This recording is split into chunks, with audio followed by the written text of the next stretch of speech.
Query and Company. I'm going to be keeping you company for the next few hours. You are not going to believe the company. This company. You're going to bankrupt your mama's company? At least I have the radio to keep me company. On 93.5 and 107.5. The Fan. Eddie, do you sleep on, let me ask you this, the mattress that you sleep on, do you have like the soft, cushiony foam, memory foam, topper mattress, or do you have more of kind of a hard, firm mattress? I have a Tempur-Pedic. Really? Yeah. That's the memory kind, right? Yes. Yes. And you've had this for how long? A year? Okay. So, years ago, I realized, I'm like, man, like my mattress, there's like a divot. It's one of these memory foams, and it's not just it's an imprint foam now. And I realized that the time frame that I was using my mattress far exceeded the amount of time that you should use a mattress. And I realized then that I needed to get a new one, right? And so I got a new mattress that was a more firm, hard-lined mattress. And I'd like to think that my mattress is the opposite of myself. Because as I've gotten older, as I've matured, as I have been now years into what I do, I think that I'm a softer, more gentle, more cushioned version than a more rough, tough, firm standing blowtorch, if you will. And the reason I say all of that is because last night as I was sitting on that mattress, the newer one that I have, I was thinking about what happened with Indiana basketball. And yes, I was outlining today's show, and I was thinking about the show, and I was pondering the disappointment that I would have over the fact that we are denied another round of Indiana-Purdue. I thought we were going to see Indiana-Purdue. I thought about the disappointment of the fact that Indiana's season has probably come to an end. I thought about how Daniel Jones is going to speak to the media today, and then as I understand it, he will join this radio station at some point this afternoon later today. I thought about the fact that the Colts, and where you analyze where they are and what they've done, you wonder whether or not they have improved themselves with some of the moves that they've made by not getting bought into temptation and overextending themselves, or whether or not, in fact, you look at it and you go, they're the same version as a year ago, which wasn't good enough to make the playoffs. Thought about all of those things. And then I came back and circled back to Indiana. And I realized that while I was sleeping and laying there contemplating this on a more firm mattress, which might be better for my back, it actually isn't as comfortable as the big toppers of like a hotel. And I realized that doing the radio show, it would probably be less comfortable for people if I was, in fact, like the hardline guy. Because I could come on here today and it would be the low-hanging fruit to do so. To say, Indiana basketball, it's over. It's over. I got a news flash for all of you. And I grew up as big an Indiana basketball fan as anybody on the planet. I'm the reason that half of Washington Township in the 80s and 90s hated Indiana basketball, because I was that totally irrational, boisterous fan. And I lived it, and I loved it, and I ate it, and I breathed it, and I slept it, all of it. Loved everything about it. And a lot of those people that I grew up with that are still Indiana fans every year are hanging on. They're clutching those pearls, and they're like, here we go. This year, boy, I'll tell you what, the guys are working hard. They really get in your face defensively, and they've got good players. And holy cow, did you see? I was watching yesterday on ESPN 9, and they had some tournament in Mesa, Arizona, and some guy put on the Indiana cap, and he chose IU over Arizona State and UTEP, and he's going to be a really good player. On and on, rinse and repeat. And I thought about the fact that I could sit here and tell all of those people it's over. It's a football school. They were lucky to get anybody sitting in the rafters this year. The students, many of which didn't grow up in Indiana and know the heritage and the history and the legacy of Indiana basketball, don't care. And everything about it that Indiana basketball stood for and represented that made it unique is gone. Bob Knight is gone. The tradition of we're the university that doesn't have signage is gone. The simplicity of scoreboard is gone. The only music you hear is the pep band playing the William Tell Overture is gone. It is just another program. I could sit here and say that. I could sit here and jump up and down over that and tell you until the cows come home that you're wasting your time if you're sitting around talking about Keith Smart and hoping for banner number 6. I could remind you that it's been 47 years. It was 47 years from banner 1 to banner 5. 47 years. And it's been 39 years since the last banner. We are approaching the period where Indiana won 5 banners and the amount of time it's taken since they won their last. I could go over all of those things.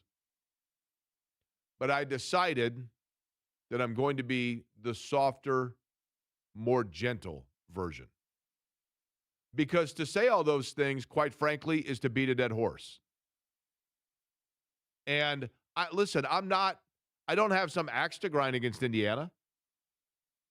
I'm not upset at Indiana because they didn't recruit a kid I liked. Or I'm not upset at Indiana because they didn't give one coach enough time, or they stayed too long with another, or they didn't give me the head coaching job. I'm not that guy. But I thought about it and then thought about whether or not Indiana's season last night came to an end. And whether or not, now, Eddie, I have not seen today. You may know if there's something that I missed in the last hour or so.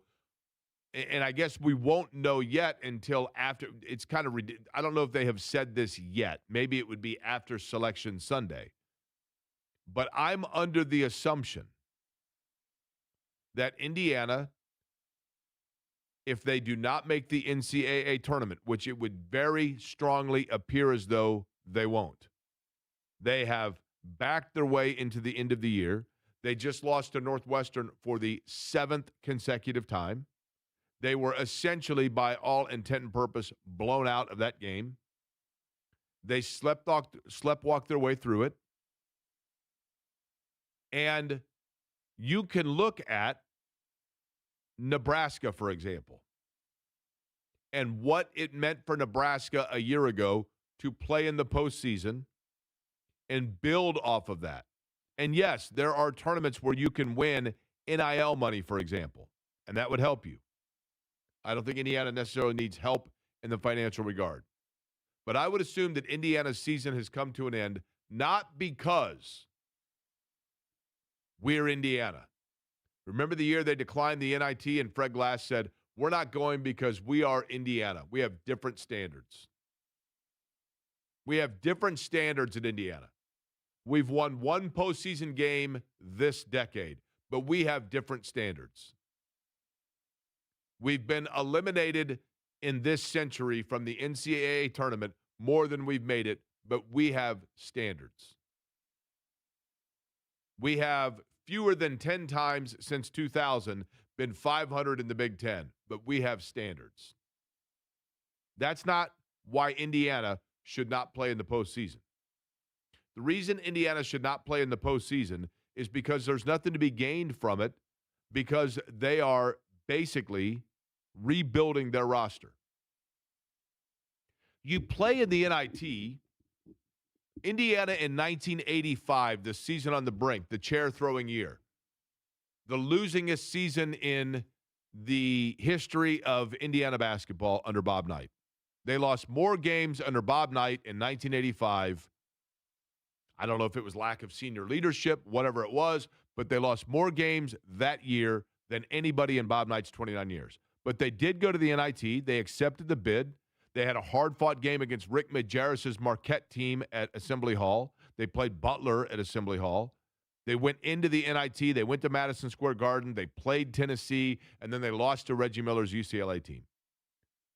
And they came back a year later and lost to Cleveland State in the first round of the tournament. But that group ended up winning a national championship. And so when you have teams that you know you need to build upon and you need to allow them to gel together and continue to get additional practice time with game preparation and et cetera, then you go and you accept a postseason bid regardless of what tournament it is. But I don't know with this group what's to be gained by that. And I say that in defense of Darren DeVries. And I could do one of two things here. I could flame torch the Indiana basketball program and what just happened for this year and yet another colossal disappointment. I could make fun of the fact that they waited a year too late on Mike Woodson and denied themselves the opportunity perhaps at a Dusty May. I could do that. I could say that they erred in which coach they selected out of the state of Iowa with those roots, and they should have gone with Ben McCollum, whose Hawkeyes are still playing right now in the Big Ten tournament, as opposed to Darren DeVries. I could do that. But I almost think that'd be the easy thing to do. That'd be the low-hanging fruit. And for right now, and it's not because I'm think the world of Ryan Carr, and it's not because I have a degree from Indiana, even though I got it way later than I should have. It's not for those reasons. The harder position to take probably is to defend it. And that's actually the line I'm going to take here, because I truly believe this. I actually think, do I think that Darren DeVries is going to lead Indiana to multiple national championships and Final Fours and have Indiana in the situation that Danny Hurley has UConn, or that what Mark Few has been able to do, even though he hasn't won a title in Gonzaga, or what Matt Painter, even though he hasn't won a title, but has been elite at Purdue? Do I think he's going to? I don't know. But what I know is this. By Indiana's old standards, what just happened would be unacceptable. By the Indiana standards of the late 80s and early 90s, what Indiana just did would be unacceptable. But that's not who they are. And it's not who they've been for a very long time. They are a middling Big Ten program who had some glimpses here and flashes there. But historically speaking, for the last quarter century, that's who they are. And for that reason, you have to give Darren DeVries the benefit of the doubt. And you have to look at the Indiana roster and say, Lamar Wilkerson is a guy that did not grow up dreaming of playing for Indiana, but he got an opportunity and he made the most of it and was fun to watch and an elite level scorer. And Tucker DeVries did not grow up dreaming of playing for Indiana, but it worked out that way. And I think personally, he was never 100% healthy, but the injuries that he had that led him to not play, regardless of how just you feel they may be, and West Virginia has their own thoughts on that, but either way, not playing for some time, I think, rendered him out of shape, and therefore, he didn't play well consistently. And I know after the game, their assistant coach said that, like, the rigors of the season wore them down, and that flat out feels inexcusable. Except for this. And again, it would be the easy narrative, probably the lazy narrative, to come on here and absolutely rip and shred it and say, maybe these guys are too soft. Maybe they needed load management like LeBron. Maybe they weren't practiced enough. Maybe they weren't run enough in conditioning. Maybe they weren't prepared enough.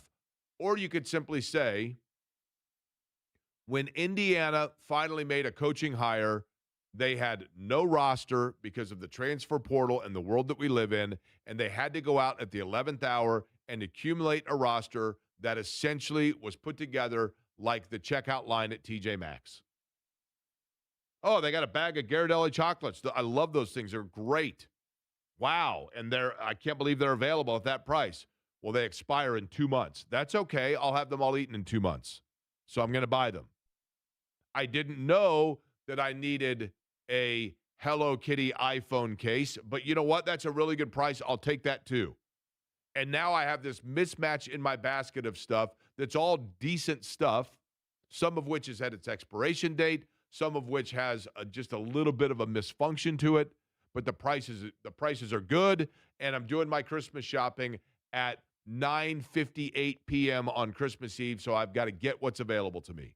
And that's what Darren DeVries in Indiana had to work with. Now the challenge begins.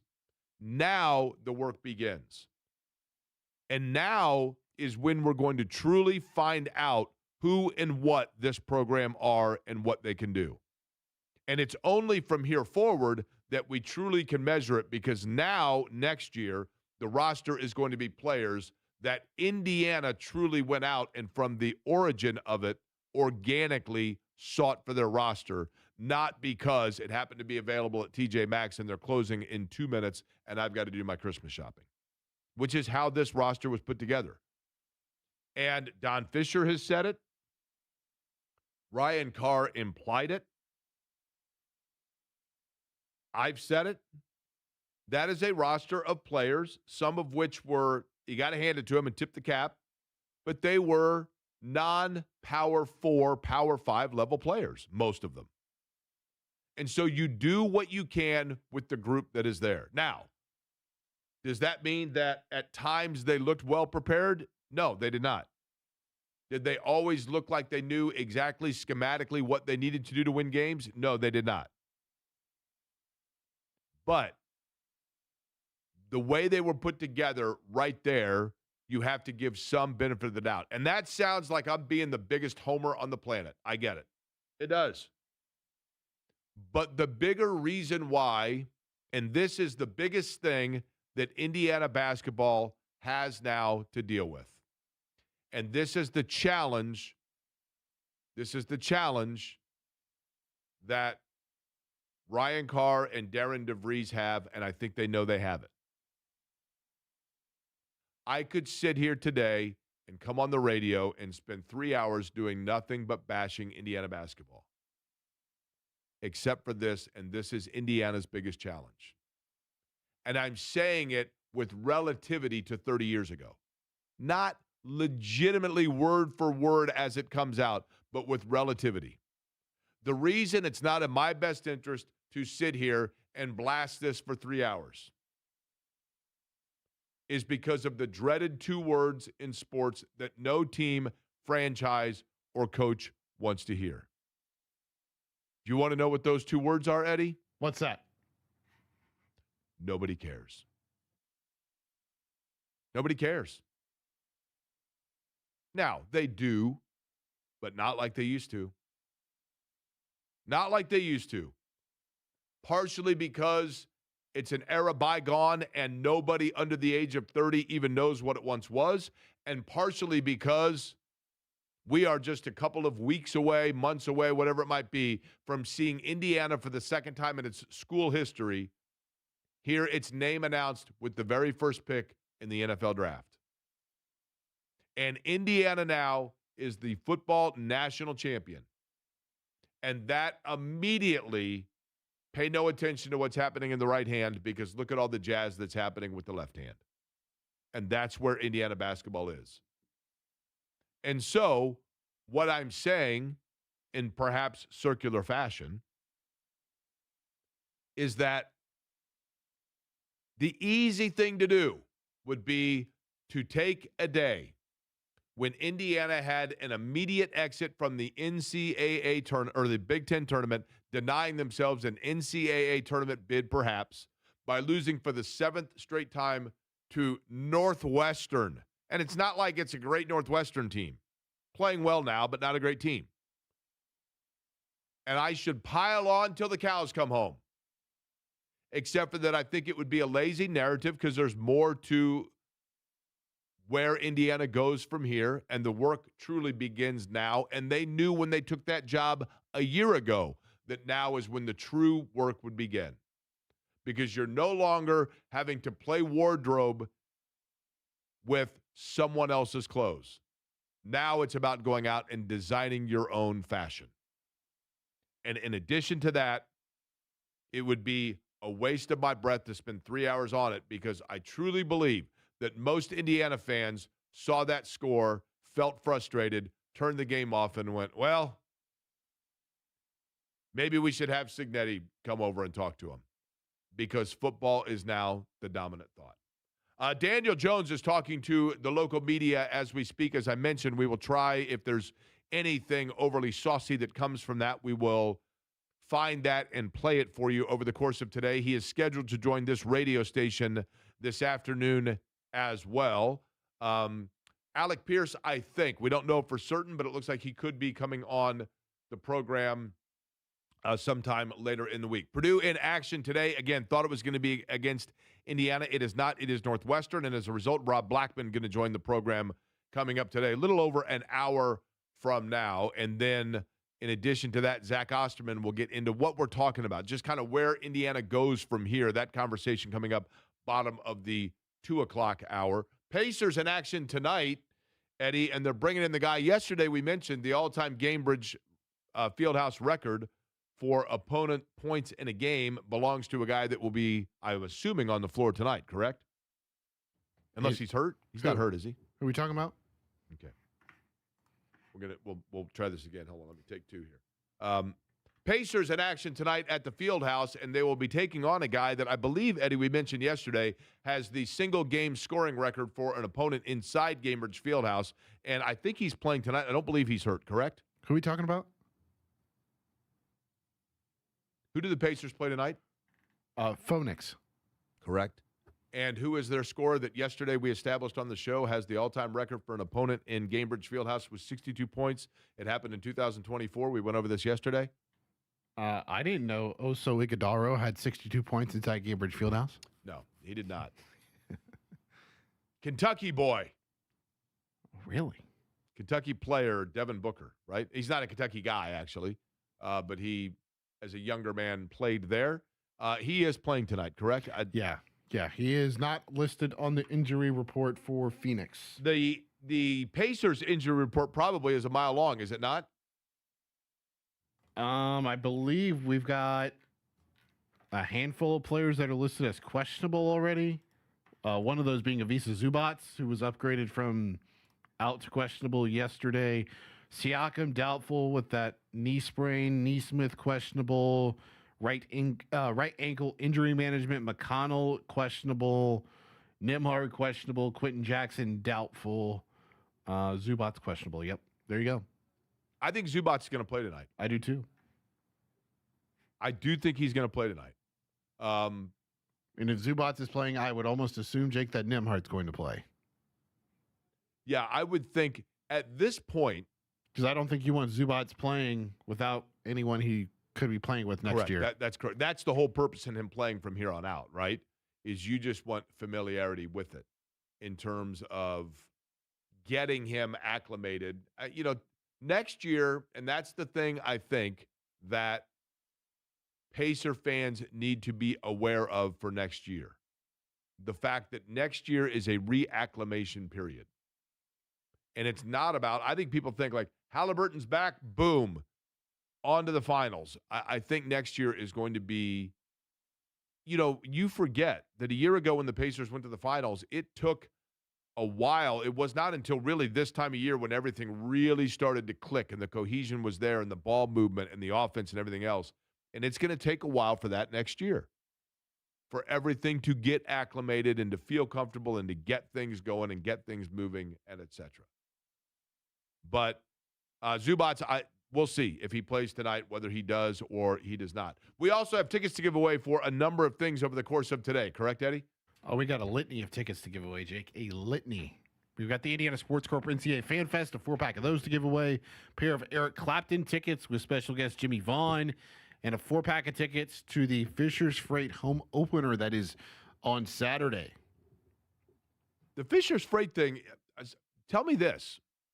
Interpret this for me.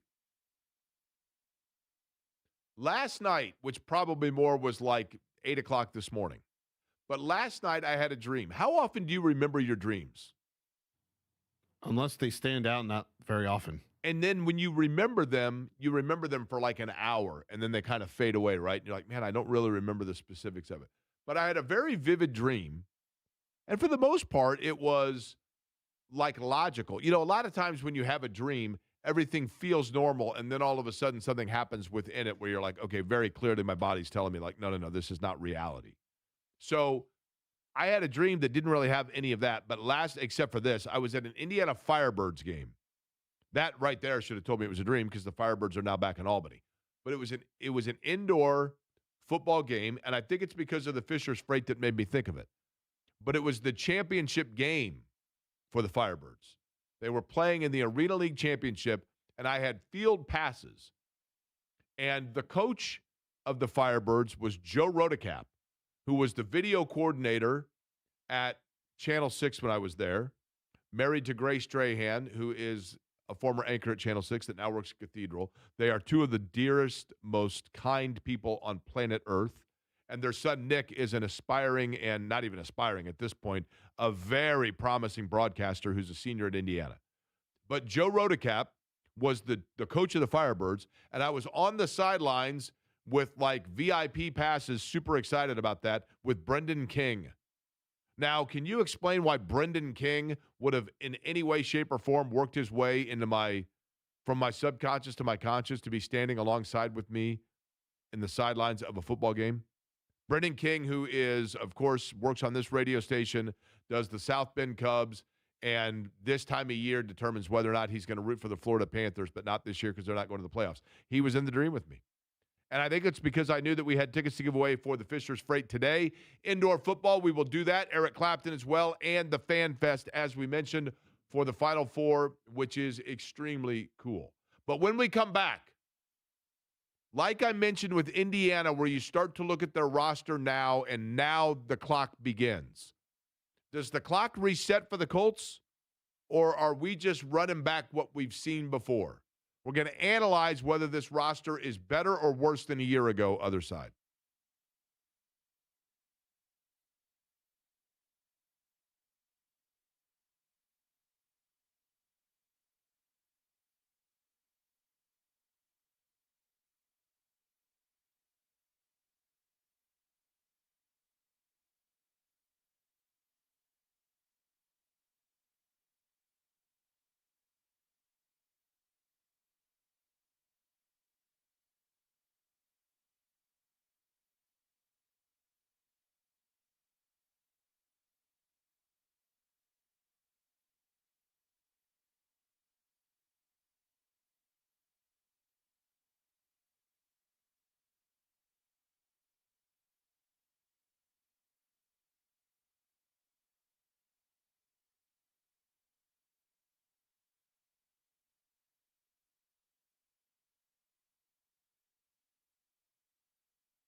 on 93.5 and 107.5 The Fan. So when you look at the Colts, and Eddie, by the way, we'll get back into this later, but if you wanted to quickly point out, because you make good points, both on Indiana and the Pacers in terms of their rosters and moving forward for next year. And the one thing, I think you made a really good point about the Pacers we were just talking. Yeah. They're with how they're playing lately, just the nature of being content with losing and not really going out there to try to win. Even they can say it all they want. Hey, there's guys out here, we're trying to win, whatever. But the decisions of rotations and who's on the floor and how long they're on the floor, who's playing with one another, say a different story. And I just wonder, Jake, with how beaten up they've been this year and how guys have not had a lot of time together, how they haven't really played a lot of these, what NBA calls the clutch games, the close games. Like, are they going to be able to get back to and turn on the switch or flip the switch or get back to that, very uber competitive mindset and make those winning plays and focus on the small details again? I mean, it's a good point for sure. You don't want complacency or habit to suddenly supplant drive, if you will. Not saying that would happen, but right. You never know, right? That's one thing you never know in sport. And as for Indiana, as we talked about, what I'm saying is why there's no reason for them to play in the postseason. Listen, when Indiana won the national championship in college football, it's wonderful. It's great. The reason they had a celebration at Memorial Stadium in sub-zero temperatures with John Mellencamp and a guy with a frozen saxophone or whatever it was up there, electric guitar, a frozen electric guitar, trying to play Hurt So Good. The reason they did it that way is because a handful of players, notably Fernando Mendoza, were like, I'm out of here, man. Like, I got appointments with agents or whatever else, and I'm out of here. And the same, I would presume, is true of a lot of the basketball players. That's my point. In today's world, these guys, it's not like they're like, yeah, we can do, we'll get together and do whatever, whenever, because we got class coming. I mean, look, these are guys that were on contract, right? And if their eligibility's up, then off to go work out and get ready for the next phase. Okay, I'm going to name a player, okay, Eddie? We're going to do an exercise that's going to involve you, okay? Ooh, okay. I'm going to name a player, and I want you to score for me in terms of what they have been as a Colt. I want you to give me a 1 through 10 score in terms of their value as an NFL player or to the Colts. Are you ready? Okay. Okay. Michael Pittman Jr. 6. Okay. Zaire Franklin. 4. Nick Cross. 5. Okay. Kwity Paye. 2. Okay, now. Daniel Jones. In terms of value, I would say Productivity, value, etc. 8. Okay. Alec Pierce. 8. Blake Grupe. I don't know where to put a kicker on the value meter, Jake. I mean, one thing we learned is that a consistent kicker can be hard to come by. Chris Ballard should know that. He paid big-time money to one guy, and it kind of blew up on him. Yeah. 5? Sure. 4? Yeah, 5, 6, whatever. 6, 7. We'll go 5. Okay, now, that means of the players lost, you ranked them as an average of a 4.25. Okay? Okay. Of the players retained, you rate them as an average value of a 7. Now, here are the players brought in, and you tell me in the places they've been or if they are to replicate the same production, what you would score them, okay? Okay. Colby Wooden. I think he's a Neville Gallimore replacement. Maybe 4. Arden Key. 4. He's a rotational piece. Michael Clemens. 3. Okay. So based on that, the players that are coming in, you rate them at an average of a 3.3. But Yeah. the players retained were more important. Mm-hmm. And this was a year, it would seem, for the Colts that and I will give them credit in this regard. Chris Ballard has always said that his priority is retaining his own, keeping his own, right? Taking care of his own. Mm-hmm. And in this case, they did do that because the two most important pieces for them clearly were Alec Pierce and Daniel Jones. But the curveball to this, and they did well because the players retained, they retained the ones they needed to retain. But it may have come at the cost of retaining, or it did come at the cost of, and whether or not this was a financial issue or a scheme issue, a reps issue, whatever. You okay? I am. I get my sneezes every day. Michael Pittman Jr., I do think that they're going to have to do something here to find out, because if you look at them offensively, Daniel Jones is back, but you don't know what percentage back you're getting. I think he's going to be fine with the Achilles, but again, we've talked about, is there the possibility of regression, et cetera? We've gone over all of that. But he still was better than what the alternatives were going to be. Because if you'd lost him, your alternatives were likely Kyler Murray or, probably Riley Leonard. But you have one less weapon now. And I think if I had to gauge it, Michael Pittman Jr., who I've said again, was everything that you wanted from the time he got to the franchise. Good guy, played hurt, did what was needed, was not a sulker. I got a lot of respect for Michael Pittman Jr., and he deserves a lot of credit. And probably like a thank you for your service. But that still is, even though he was going to be overpaid, that still is a big loss because he was a big part of their offense. And I think if you look back at last year, there's a reason that you can feel okay about that. Possibly. And I'll tell you who that is that in the back of our mind might have made that all possible to soften that blow, so to speak, in today's theme. We'll get to that. And then again, Rob Blackman going to join us bottom of the 1 o'clock hour. Purdue in action tonight, or today, I should say, against Northwestern Big Ten tournament. But Blackman will join us before that. What time is that? Is that a 6:30 game? Yes. Yeah, so I guess tonight. Anyway, Blackman joining us 1:30.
Pat Boylan, Jan Boser on the call. The 2022 2A state championship, Providence over Central Noble 62-49. But Connor Sejan, who is now with Nebraska, by the way, was a Wisconsin commit. 18 points, 4 boards, 3 assists in that game. One of the best sixth men in the Big Ten for Fred Hoiberg. Been limited by injury this year, but what a year Nebraska has had. You might be able to see a player that we'll be talking about in that form that is on a top-seeded Big Ten or NCAA tournament team years from now. And you look back and say, you know what? I saw them play in the IHSAA, and it didn't cost me a lot of money, and I was supporting a local community, a local school, and local athletes in doing it. Right now, it is beyond sectionals into regional time for the IHSAA boys basketball tournament. All of the scheduling as well as ticketing information is available at ihsaa.org.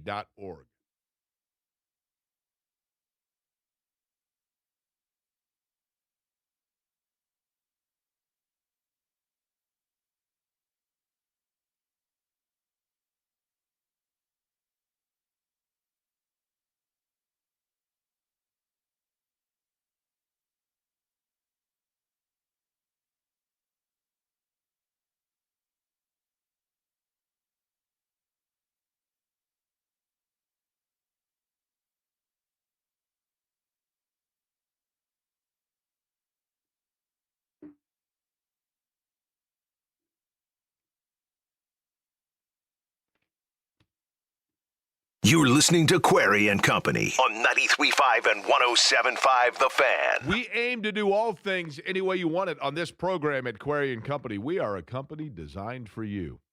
On 93.5, 107.5 The Fan, we had scheduled to have Rob Blackman, the voice of the Purdue Boilermakers, at the bottom of the 1 o'clock hour, but understanding, and I am really grateful because Purdue playing today, so I can only imagine what Rob's schedule looks like, and he just sent a thing, said, hey, can I hop on now? And I said, absolutely, let's do it. So joining us now on the Java House Cold Brew Coffee guest line, Rob Blackman in just a second now. Eddie just said that we're connecting with Rob. So the Boilers in action tonight taking on Northwestern. That game can be seen on the BTN. It can be heard on the Purdue Basketball Radio Network. And yes, I think there was the thought, the expectation that it would be Indiana and Purdue for a third installment. I was excited about that. It looked like it was going to be that way in certainly the better part of the first half of that game, and then Northwestern ends up getting that win. So now Purdue has to pivot towards getting ready for the Wildcats. Rob, I'll begin with this. I don't know if you talked to Matt Painter about this,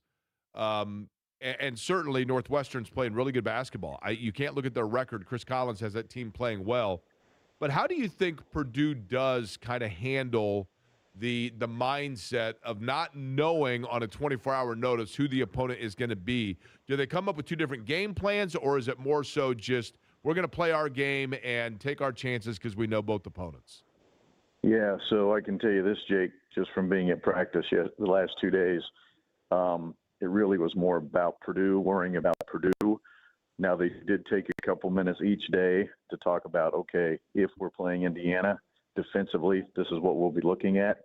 The same with Northwestern, but those were maybe 5-minute segments, maybe total, right? Between the two, it was really more about Purdue being at its best, regardless of who the opponent is. But, yeah, that's always the trick, right? And this, when you get to this tournament, is you don't know until 24 hours, really less than 24 hours who you're going to play. So.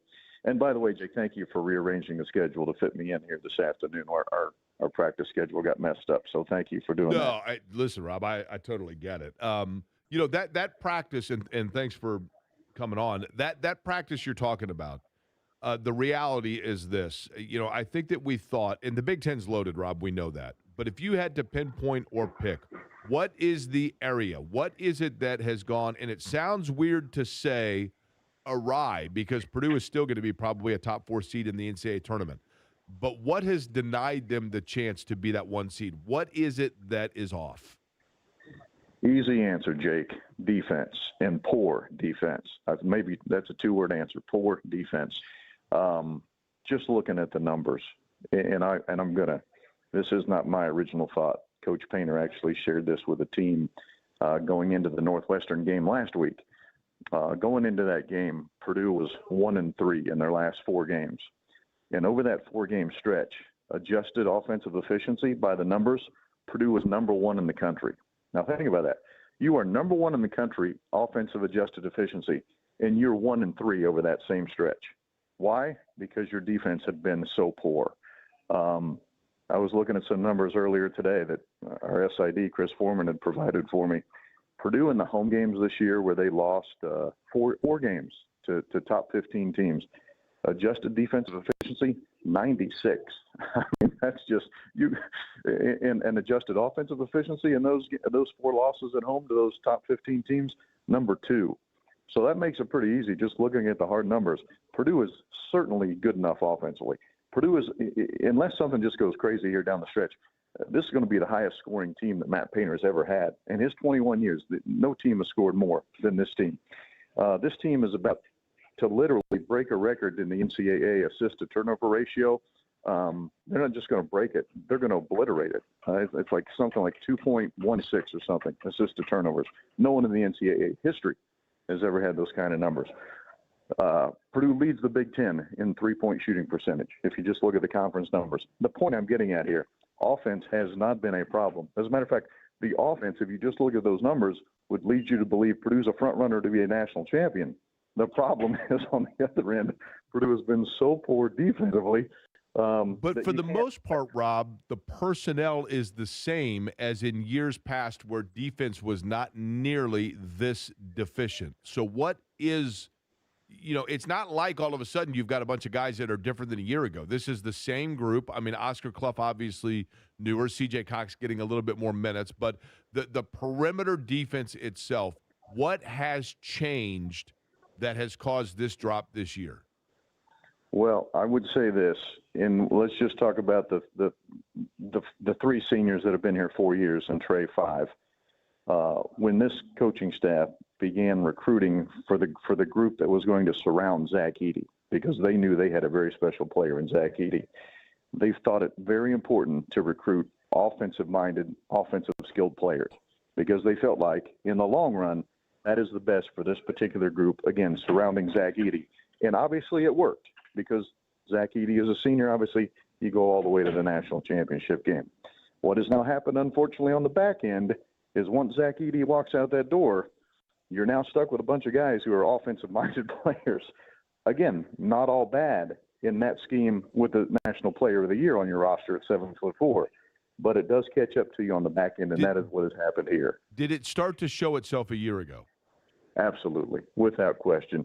And to be fair to Purdue, they thought they were going to clean it up with getting a healthy Daniel Jacobson and getting Oscar Clough as rim protection.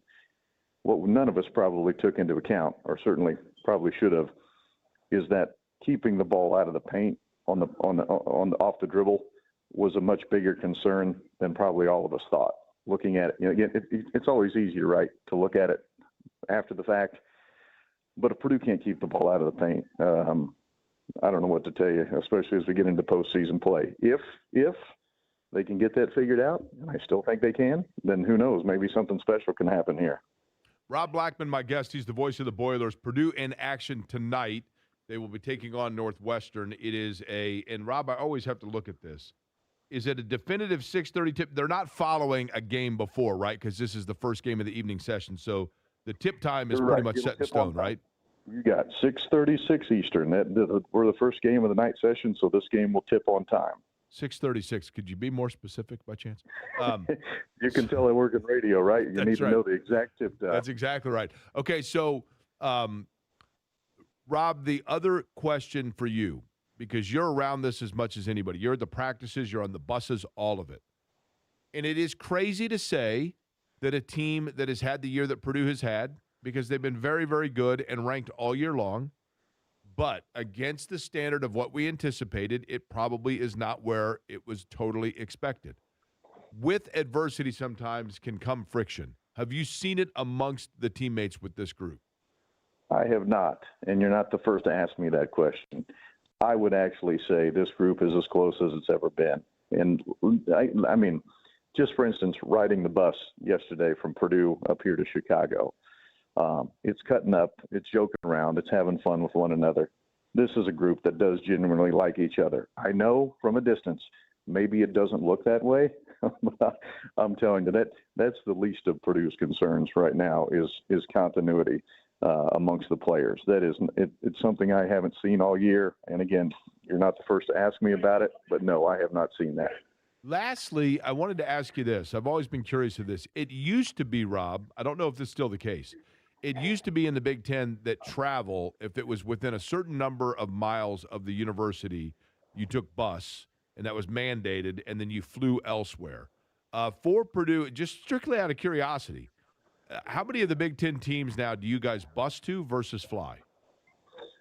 Okay, so two-part answer here. Number one, that's not a hard and fast rule anymore. That's just kind of at your own, quite frankly, budgetary. Wasn't it at one time, or am I off base there? No, I think you're right. And for the NCAA tournament, that remains as a rule. I think 350 miles or less you have to bus, I think, is the rule in the NCAA tournament. But so to your answer, Purdue buses to Bloomington, obviously, Evanston, Champaign, and those are the three. Everywhere else is a flight. Like for men's basketball now. Obviously, the Olympic sports, you might be busting out to Penn State, which I've done with Purdue baseball before. But for men's basketball, those are the places that Purdue buses to. I'm surprised Ohio State's not a bus trip. I mean, that would be, what, 3.5, maybe? 4? Yeah, and the flight's like 28, 29 minutes. Well, even East Lansing is in Madison or less than 40 minutes. Interestingly enough, all of those flights take off at 6:36, specifically, right on time, right? Every time. Well, the beauty of flying out of the Purdue airport, since there's really no commercial air traffic, you're always first for takeoff. Yeah, no that's one's right. ever in your way. That's right. Well, Rob, you'll be taking off tonight, 6:36. It is the Boilers and Northwestern in the Big Ten tournament, things opening up. And then, of course, the winner would go on to take on Nebraska tomorrow. Appreciate the time, Rob, very much. Okay, Jake, thanks again for rearranging the schedule. No Thank problem. you. Rob Blackman joining us, Java House Cold Brew Coffee Guest Line. I had mentioned it, the player that might be the one that is kind of the softening pill, if you will, for some of the changes for the Colts, notably for Daniel Jones. We'll get into that other side here, and then Zach Austerman coming up bottom of the hour.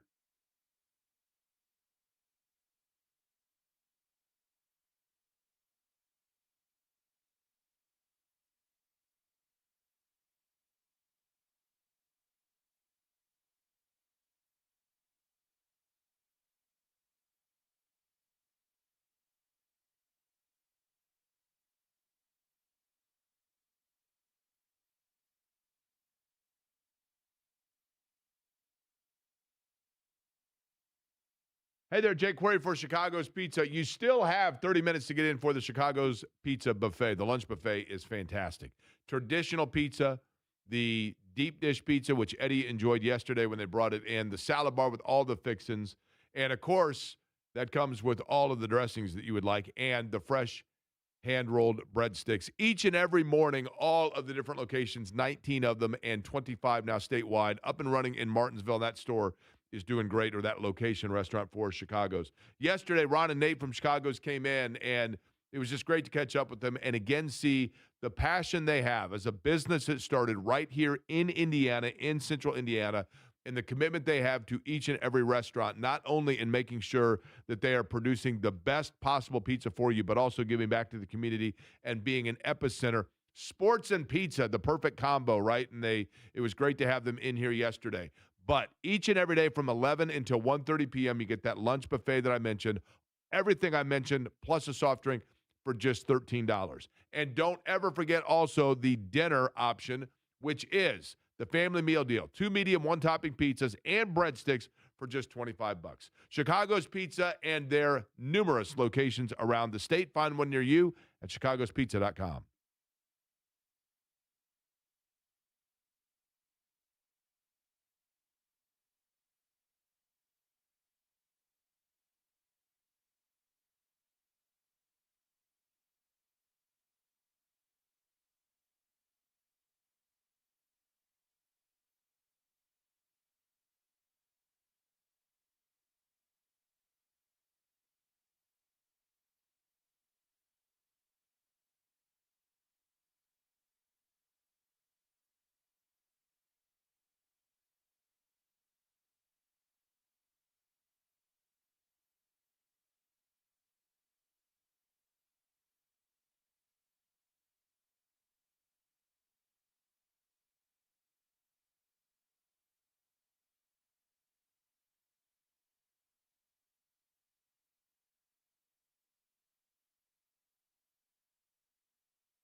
Query and Company on 93.5 and 107.5 The Fan.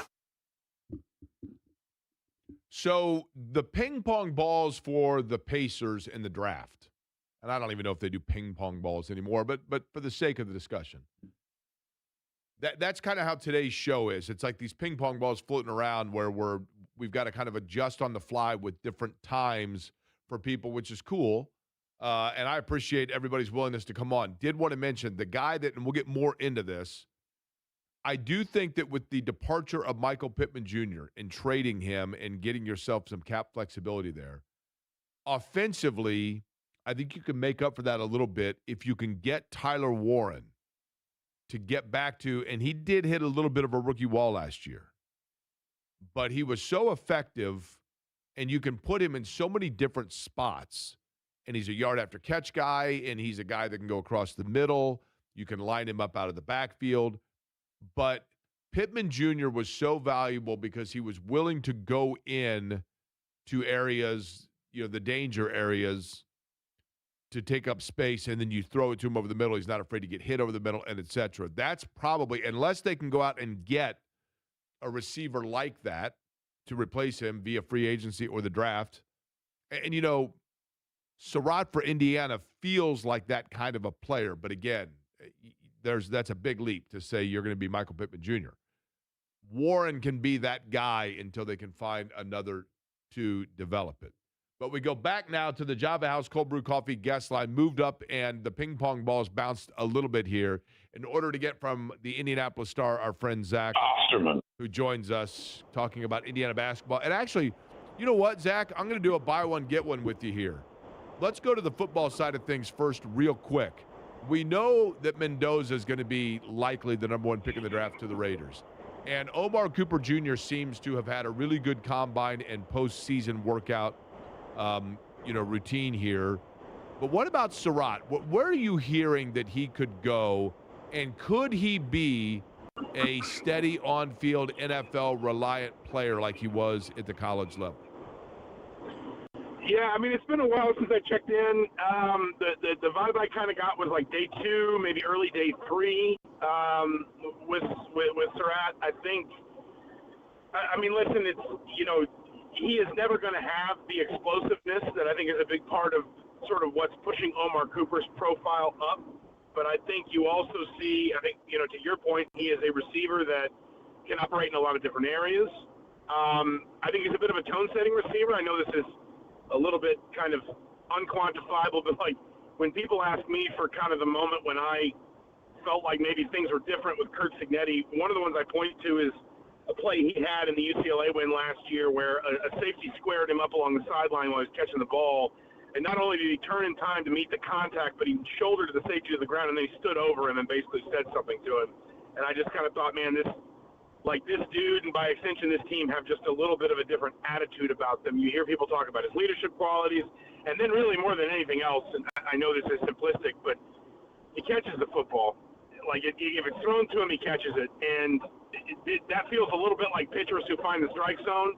Like, we can sit here and we can rave over velocity and arm angle and RPMs and break.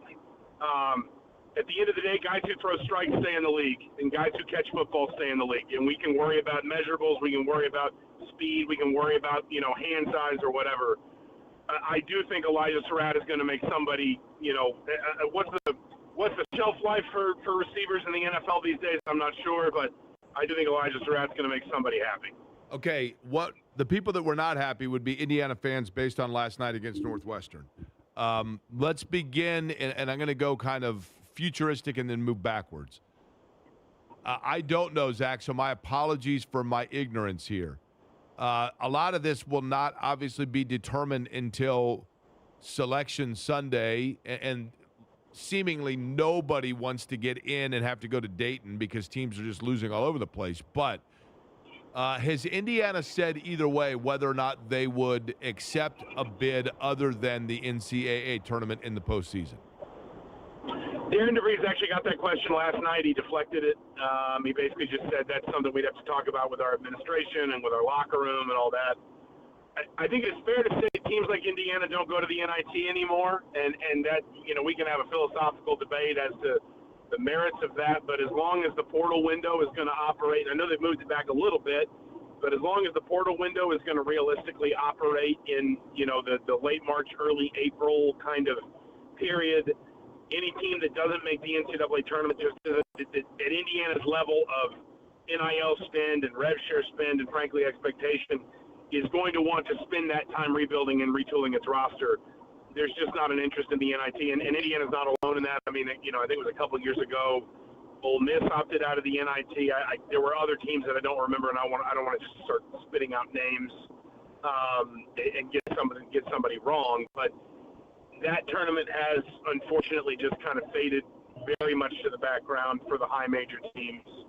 The Crown is a different question. The Crown has NIL components. It's also a Fox-backed event. It's all played over a really confined space of time. I think this year it's April 1 to April 5 out in Las Vegas. It's only 8 teams. It's pretty quick. Nebraska won it last year. I think there would be at least more of a discussion around the Crown. I think the question for Indiana would be, really as much as anything, what your locker room's buy-in would be, because you've got 6 guys going out the door, obviously, as seniors. You're going to have guys who may have, their own intentions, whether it's the portal, whether it's maybe they've been playing with an injury and they want to shut down to get something. This time of year, a lot of guys are playing through something that will probably need at least a minor surgery to correct in the off season. Do they want to delay that another month to play in the Crown if they don't make the NCAA tournament, that kind of thing? That would be more of a debate, though. I said this on Twitter last night. If you pushed me for it, I would say I'd be surprised if we see Indiana in the Crown, but I could see it. I certainly don't think Indiana's going to play in the NIT. By the way, Eddie, do you happen to have the breaking news sounder? It is now confirmed that it will be 50 consecutive seasons that Indiana will be the last unbeaten in college basketball, because the Red Hawks of Miami have suffered their first loss of the year. Indiana was 32-0 in 1976. Miami is now 31-1. Zach, that is interesting because, and I personally believe, Miami should absolutely be in after an unblemished regular season, but they lose the first game in the MAC tournament. Does this help Indiana, Zach, in your opinion, or is it a moot point? Indiana's not getting in.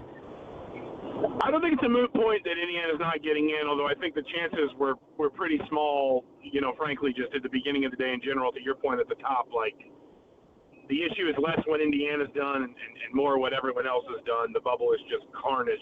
We always say the bubble's bad, but like this year is particularly unimpressive. And so I wouldn't close the door on Indiana. Like a 5% chance, a 10% chance, something like that of slipping in the back door and going to Dayton. My personal opinion, and it is, anybody who tells you they know what the committee's going to do with Miami of Ohio is lying, because there really hasn't been a case like this in living memory of a team that is essentially so disparate in its sort of resume metrics versus its predictive metrics, in the question of how we weight things like strength of record and strength of schedule against, and even wins above bubble. I think Miami's WOB number is still pretty good, if memory serves. Against, just the sheer fact that they didn't play anybody, but then also acknowledging, frankly, that 31-0 is 31-0. And I'm with you. Like, I did the mock selection exercise last month over at NCAA headquarters, and we were all pretty much in agreement that that Miami needed to get to 31-0, but that if Miami completed an undefeated regular season, that should count for something, even if it doesn't necessarily show up on the team sheets. And if that is the case, and again, I don't know what the committee is going to do with Miami, because you can make a compelling argument for and a compelling argument against Miami's inclusion, and we can get dragged down into all kinds of side quests about, the climate for mid-majors and scheduling and all these different things. If the committee, if we just play this hypothetically for a minute, if the committee sees Miami as in the field because of the weight of what they accomplished in the regular season, then no, this is not good for Indiana, because there aren't a ton of bid stealers this year. This creates one. If Miami is going to get in at large, the MAC was not getting 2 bids before. If Miami is going to get in at large, having lost today to UMass, that means somebody else from the MAC gets a bid as well, and that means somebody at the back end of the bubble gets bumped off. So it would not be good for Indiana if Miami stays in the field with this loss. Is criticism of Darren DeVries, especially if Indiana does not get into the NCAA tournament, fair? I think any criticism. Let me think of the best way to phrase it. I think there is a level of criticism that will always be fair at a place like Indiana. Not just the expectations, and certainly not the history, because I think Indiana's got to park the history. And I'm somebody who's written a lot about the history and at different times cited the history and whatever. Indiana's got to put that away right now. Like, at the end of the day, let's live in a world where Indiana does not make the tournament this year. It'll be 2 tournaments in 10 years. It'll be 4 winning records in Big Ten play in 18 years. Northwestern's won 7 in a row against Indiana. Northwestern's won 21 games against Indiana since 2003. So, like, there needs to be a clear-eyed understanding of like what history is and is not doing for Indiana right now. But purely on resources, roster investment, and expectations, and frankly, just, you know, one of the conversations that has sort of run concurrent to the weakness of this bubble is the fact that it's arguably never been easier for a high major team to make the NCAA tournament than it is right now. Some criticism, if Indiana does not make it, is warranted. Frankly, if Indiana does make it, if Indiana goes to Dayton, some criticism is still warranted. The question, as ever, and I'm one of those people that winds up kind of talking out of both sides of their mouth in these conversations. I understand that. But as ever, the question is really much more how much criticism, what criticism, to what extent. Because there does come a point, and I know fans don't like to hear this because I say it to them and I hear their reply, I hear their response. But I say it every time we get to a point like this in the calendar, in the sort of the mood or the temperature of the fan base. There comes a point where the criticism escalates into something that is unreasonable and then uncontrollable and then damaging. And I know people don't want to hear that. I understand that they don't want to hear that. But, like, I have been around this, and you've been around it longer than I have, but I've been around this program now for 21 years. I've seen 6 different head coaches. I've seen, I think, 4 different athletic directors. I've seen the conference change. I've seen the sport change. I've seen quite literally the rules change to such an extent that we now pay athletes. And the one constant has been that when things get toxic, they get too toxic too quickly, and that becomes a self-defeating cycle. And so I think the question is, what is your criticism? And essentially, how serious is not the right word. How reasonable is it? Because there are criticisms, I think, of Darren DeVries, fair ones, the way he constructed this roster, some of the decisions he made around personnel, and ultimately the way that this team just absolutely, undeniably faded in the last month of the season. Yeah, I didn't understand, Zach, the whole even if you thought this, I don't think that it's prudent to say it. But going on with Don Fisher in the postgame, as one of the members of the coaching staff did, to basically say that the rigors of the season wore out a roster that wasn't prepared for that. I'm paraphrasing here, but I don't know that I would go there and say that. I think that's an excuse personally. But let me ask you this: what if you had to pick? What 6-week period this year was Indiana playing their best basketball? That's a good question. I would say to your comment first beforehand, Darren DeVries said something very similar in his postgame. So I wouldn't just put – I think it was Rod Clark that did Don Fisher's show. Right. Darren DeVries said something very similar in his postgame, and that was, I think, really more him trying to sort of mea culpa and say we needed more size, we needed more depth. Like, we were not physically hardy enough, not necessarily by individual, but as a team for the grind that was going to wear down the whole roster in Big Ten play. And I think what he was trying to say was, that's on me. That is a lesson that I have learned and that I'm going to take back into, constructing this next roster. And so I don't think it, I obviously didn't hear Rod Clark's comments to Don because I was hustling through post game, but I suspect that was a similar sentiment. I think it was more of a sort of, listen, this is a lesson that we had to learn, and we promised we learned it well. To your question about the best stretch, I think it was probably that stretch. I mean, they won 5 of 6 And really, you can make an argument that the UCLA game could have gone either way, but also that the USC game kind of could have gone either way with the way that it played out in the last 2 or 3 minutes. That felt like the moment when, you were bringing Nick Dorn into the offense. You were adding kind of a wing scorer that could operate off the ball and could really be dangerous to opposing game plans. That felt like probably the moment when Indiana was playing the best. And then they just ran into that Illinois-Purdue turnaround that at the time felt kind of like house money. Nobody expected them to win either game. Both were kind of bad matchups for where they were and, who they were playing and when. But it does feel like something just kind of started to get on top of Indiana after those 2 games that they never really got out from under. How different does the roster look next year? They've made no bones about the fact, have Darren DeVries, for that matter, Ryan Carr, that they know they need more size. They know they need rebounding. And then there are perhaps other players like a year ago that will, in fact, look elsewhere. Is this a complete restrip of the roster? Well, it won't be complete because they have 3 freshmen coming in. And I know that doesn't sound like a lot, but they only had 1 last year. So, you're already at a better starting point than you were a year ago. I would be surprised if every player with eligibility on this roster leaves. I'm sure some will. I can't sit here and tell you I have firm predictions as to who that is or isn't.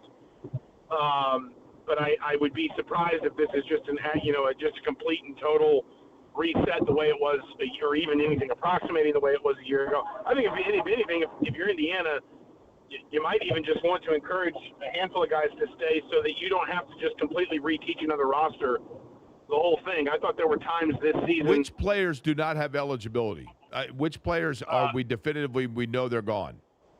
Tucker DeVries, Sam Alexis, Reed Bailey, Lamar Wilkerson, Connor Enright, and there was some question about Tatum Conaway, but that was one of those he'd probably have to sue, I think, that was not a straightforward sort of he has a medical year if he wants it. That was he played JUCO for these years and Division 4 year for these years, and maybe the Pavia case would affect him. And we asked him about it in the preseason, and he was kind of I haven't really thought about that. So I don't think, as things stand, I'd probably count Conaway in that group simply because that was not a straightforward, if he wants it, he can just snap his fingers and have that extra year. Those are the 6 that are just they cannot return at all. There's obviously nobody that's, I think it's fair to say, has eligibility left that could seriously consider the draft. And then the question is, listen, this is more of a two-way street than it's ever been, right? There's questions about, do players want to enter the portal? There will also be questions about, does Indiana want to bring some of these players back on the same amount that they paid them this year? And you might say to some guys, we'd love to have you back. The number might not be the same, or maybe, the roster's going to inflate. Everything's going to go up a little bit this year. The number may not be better relative to the way inflation goes, from last season to next season. But you do want some institutional knowledge. You don't want to have to reteach an entire roster over again, because I do think it went under the radar, and I think it was something that, in fairness to Darren DeVries, he never really brought up, because I think he probably knew it would sound like an excuse. But I do think there were times this season when you could see a team that had not played a lot together and had not played much under their head coach, struggling with some of the instinctive parts of his system and his structure that, other than Tucker DeVries and to a great extent Connor Enright, because he had so much time with it at Drake, some guys just didn't get used to fast enough to be as effective as maybe they would have hoped. Zach Austerman is with the Indianapolis Star. He is on the Java House Cold Brew Coffee guest line. Coverage of the Hoosiers, not just the basketball standpoint of it, but of course the football with the draft upcoming as well. Zach, appreciate the time. Travel back safe, all right? Absolutely. Thanks for having me, as always.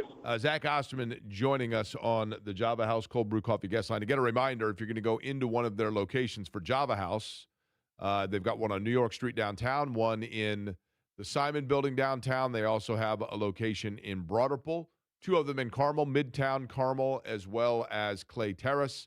Any of them. Go in ahead of time, whether it be food or beverage, order on the app. Download the Java House app, order it right there.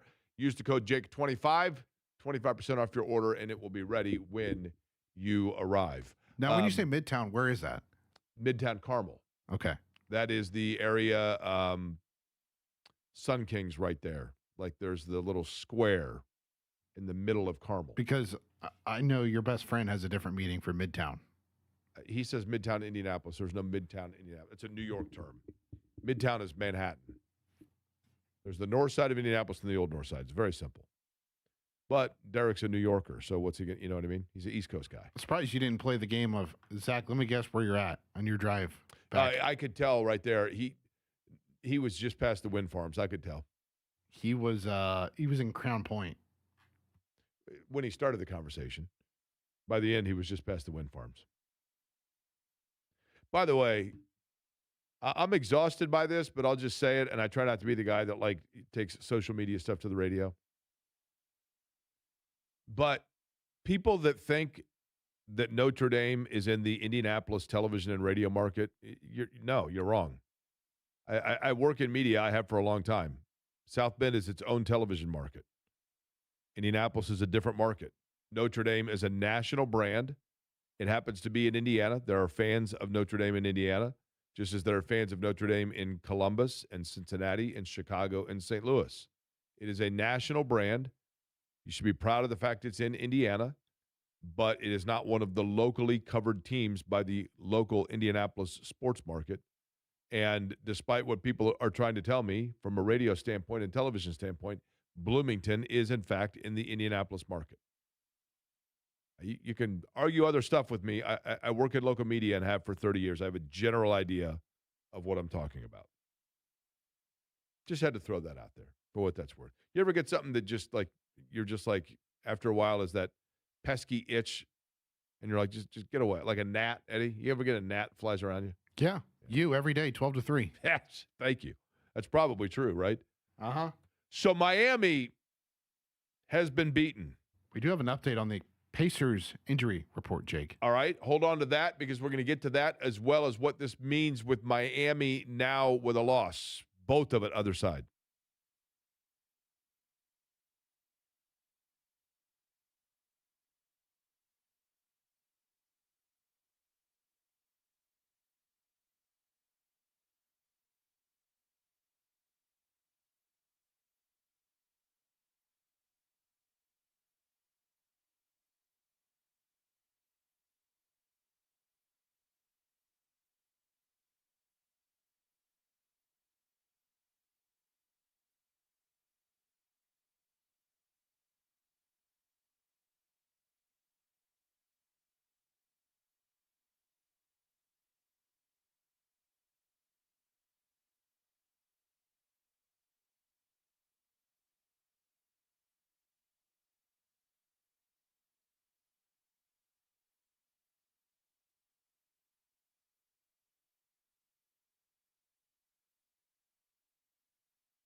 Hey there, Jake Quarry for Surfside. Look for the can with the sunset stripes. Lemonade with a splash of vodka. Tea with a splash of vodka. Raspberry tea is fabulous. The mango tea. Wide array of flavors. And you could also enjoy the half and half. Half tea and half lemonade with that splash of vodka. What you will not get there is carbonation, which means it is incredibly smooth and easy to drink. Surfside is available wherever you buy your favorite adult beverages. Please look for it, but please be 21 and please consume responsibly.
This is Query and Company on 93.5 and 107.5 The Fan. Okay. A lot of things happening in college basketball here in the last hour. For example, and this I had heard on Tuesday, so I don't know when this, I guess now it's officially announced.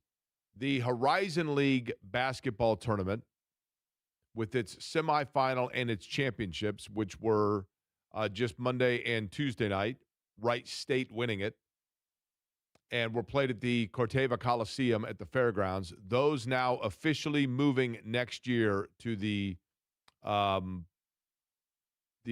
the Noblesville Boom Play. And what's the name of that, Eddie? It's the arena at Innovation Mile.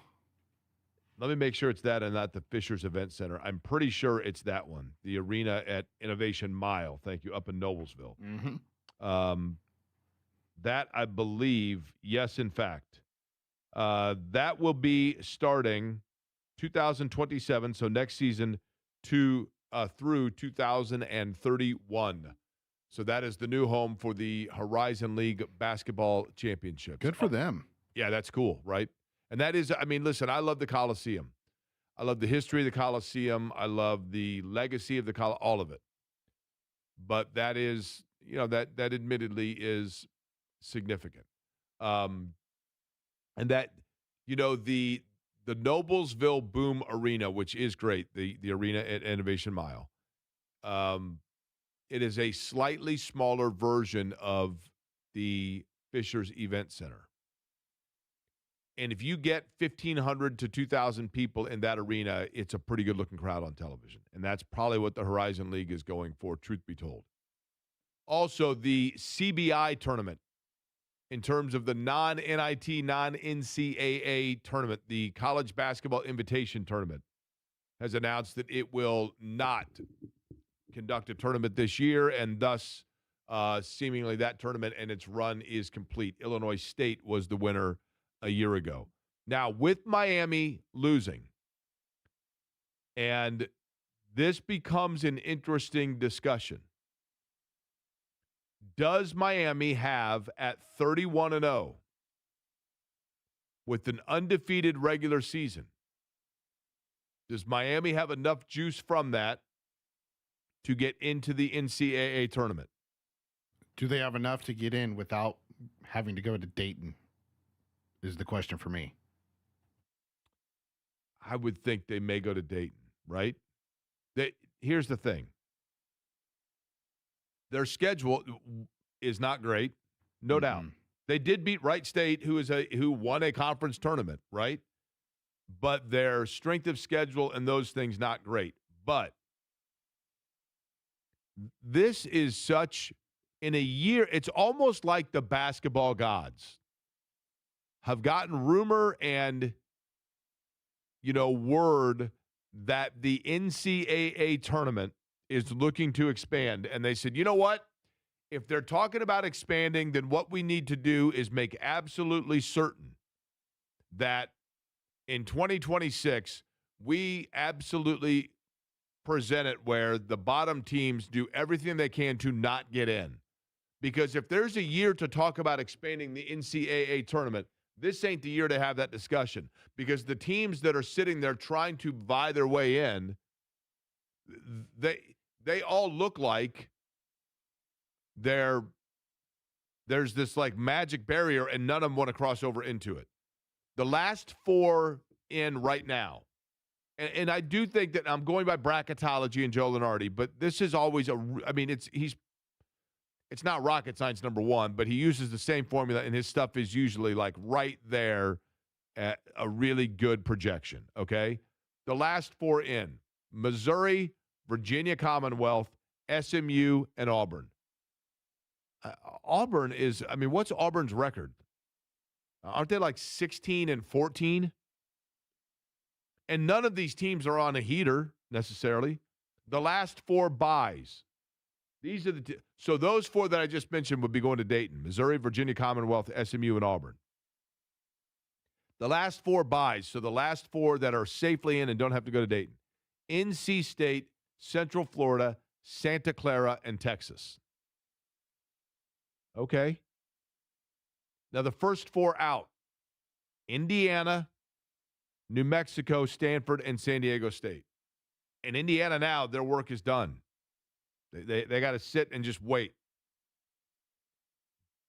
If the MAC winner, obviously the MAC winner automatically gets in. If Miami gets in because they had an undefeated regular season, then you have a bid stealer right there.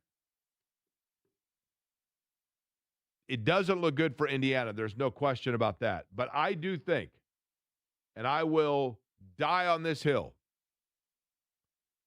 Miami going undefeated in the regular season should earn them the trip. Bottom line, it should earn them the trip. Because since 1976, we've talked about this, Eddie, there are how many teams in Division I college basketball? I honestly have no idea. 303, something like that. In the last 50 seasons. 365. Okay? Now, it hasn't always been that number, obviously, but in the last 50 seasons, 50,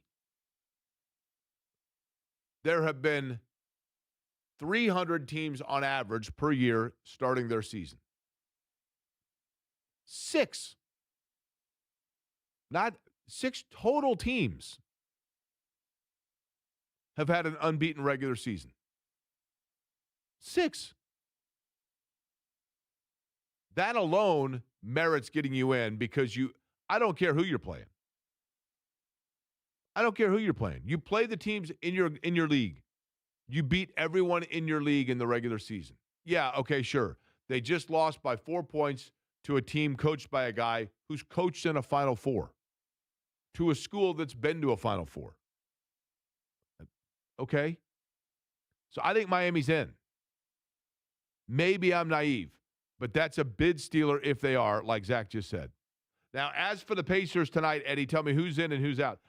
Give me the player, and I'm going to tell you in or out, and then you ding or buzz if I'm correct. Well, okay? like to go back, for example, to that undefeated season for regular season, that is for Wichita, and their non-con, they had played DePaul, Iowa, and Tennessee. Okay. So, I'm looking at the wrong season. That actually might help because I was like, they lost to Tennessee there. But here, I'll give you the updated injury report. I'll let you guess. Ivica Zubats.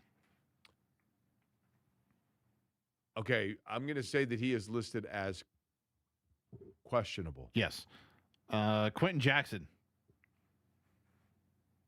He's out. That is correct. TJ McConnell. Out. Questionable. Andrew Nimhard. Questionable. Correct. Aaron Neesmith. Questionable. And Pascal Siakam. Out. Yes. So Siakam's out. That's the only one and Quentin Jackson's out? Yes. They were listed as doubtful yesterday. Today, now out. Okay. Siakam's injury is now listed as what? Like right there where he's listed, what are they listing the injury as? Right knee sprain. Okay. Do you think that's if this were a regular season where they're vying for, a 4 or 5 seed in the playoffs, do you think he plays? Probably. I have a question about college basketball locally. And by the way, to go back to that Wichita State team that was undefeated in their non-conference schedule, they beat Tennessee, Alabama, BYU, St. Louis, DePaul. So it's not like DePaul when Wichita State did it against I get it. Teams like Miami did. I get it. But what I'm saying is, Eddie, teams out of the Ohio Valley, teams out of the Summit League, teams out of the Horizon, teams out of the SWAC, they don't do it. You still are playing. Most of those teams are playing the Power 5 schools, though, in their non-conference, and that's why they aren't undefeated during the regular season. But even an undefeated regular season within your league. I know that they got beat in their conference tournament, but within your league, that's incredibly rare. Because you're facing teams that know your tendencies, that see you, that have familiarity with the way you play, your weaknesses, etc. I just, and it's not like the MAC. I mean, the MAC is not. I mean, the MAC is a decent league. The MAC has seen, and I know I'm going back 30 years, but over the last 30 years, the MAC has had how many different schools that have made a Sweet 16? Eastern Michigan's been to the Sweet 16. Ball State's been to, I mean, I guess you go back 35 for Ball State. Ball State's been to a Sweet 16. Miami of Ohio's been to a Sweet 16. I mean, they've had a number of different teams that have put together good teams. Kent State's been to a Sweet 16. You're undefeated in your regular season. You play the teams that are on your schedule. Now, a big part of, first off, I do think the MoVal is a better league than the MAC, or a bigger league, and easier for Wichita State to go out and play in those games. They're probably in some tournaments. They're probably neutral site games, some of those, because it's really hard for those teams to get a home and home. It's really hard. If you think about the old days of the Hoosier Classic and the Indiana Classic, Indiana would play Alcorn State and, Mississippi Valley and UNC Wilmington and Dayton. The reason they were playing a lot of those teams, Dayton's a good program, but the reason they were playing a lot of those teams is because Bob Knight had a coaching or a friend relationship with different coaches of those schools, and he's dropping them a bone and giving them a solid. But even those, one of those tournaments was at Market Square every year, and the other Assembly Hall. But outside of those things, it's hard for these teams to schedule teams because it means it's got to be a home and home, and they find that people don't want to. There's nothing to be gained if Miami wanted to do and schedule Michigan State or Ohio State. Then typically that means that in a home and home, eventually that school is then going to come, and they're like, why would I go to Miami? There's nothing to be gained. That's the thing that comes into play. But there is a big question in college basketball locally that we just kind of haven't gotten to until now next.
You're listening to Query and Company on 93.5 and 107.5 The Fan.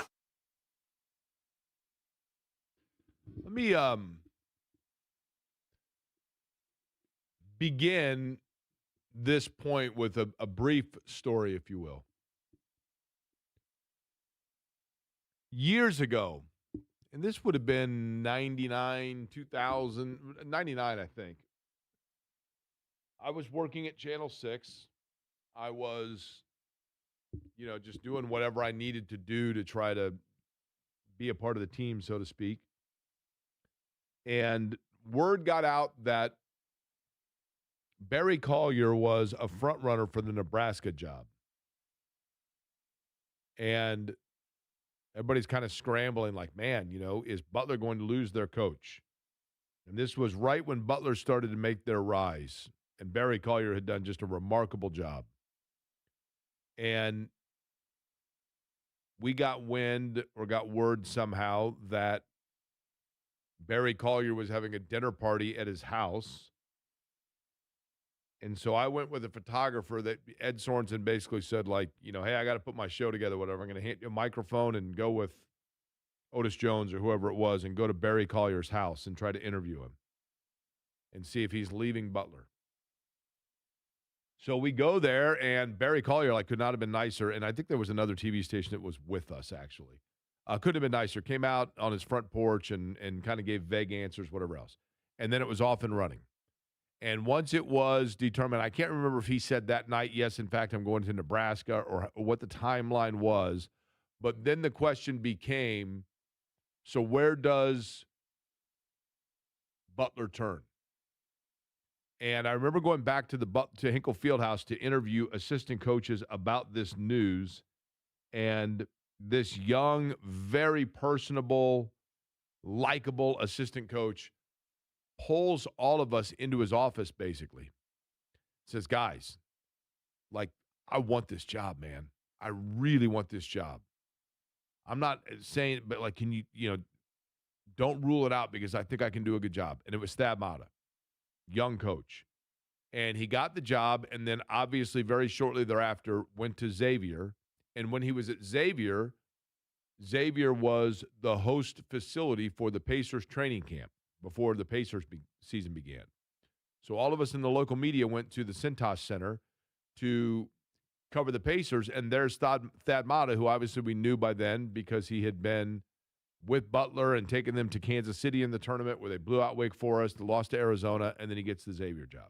So, and when I say he's basically one of us, I mean, he was just like this guy he was super thrilled to be there. And he's like, guys, man, you got to check out, let me show you around the Cintas Center. And he was really proud of showing off that new arena. And he wanted us to see his office. He couldn't believe he had the office. He was just a good dude all the way around and always has been. And, of course, he's gone on to a fantastic coaching career, 502 wins, just truly a great coach with a great resume, Final Fours, you name it, at Ohio State, and then back at Butler. So I have the utmost respect for Thad Matta, and in addition to that, belief in Thad Matta. And I feel like Butler now, after their 91-81 loss to end their season, they finished the year having dropped 14 of their final 21 games. They started 9-2. They ended 16-16. And I know it's tough to lose a point guard, and they went through some stuff. But I do wonder what the future for Thad Matta and Butler is. And I don't wonder that from the Butler standpoint. I don't wonder that thinking, is or should Butler going to fire Thad Matta? I don't think that. What I think is, if I'm Thad Matta, I'm thinking, how much money does he have or need? His health was a factor in the end at Ohio State. And if you watch him, it's well documented, his back issue. And he had to go through numerous games before he got win number 500. of trying that out, waiting and waiting to get that 500th win. He got it. He's at 502 now. But think about what Danny Hurley said about Butler.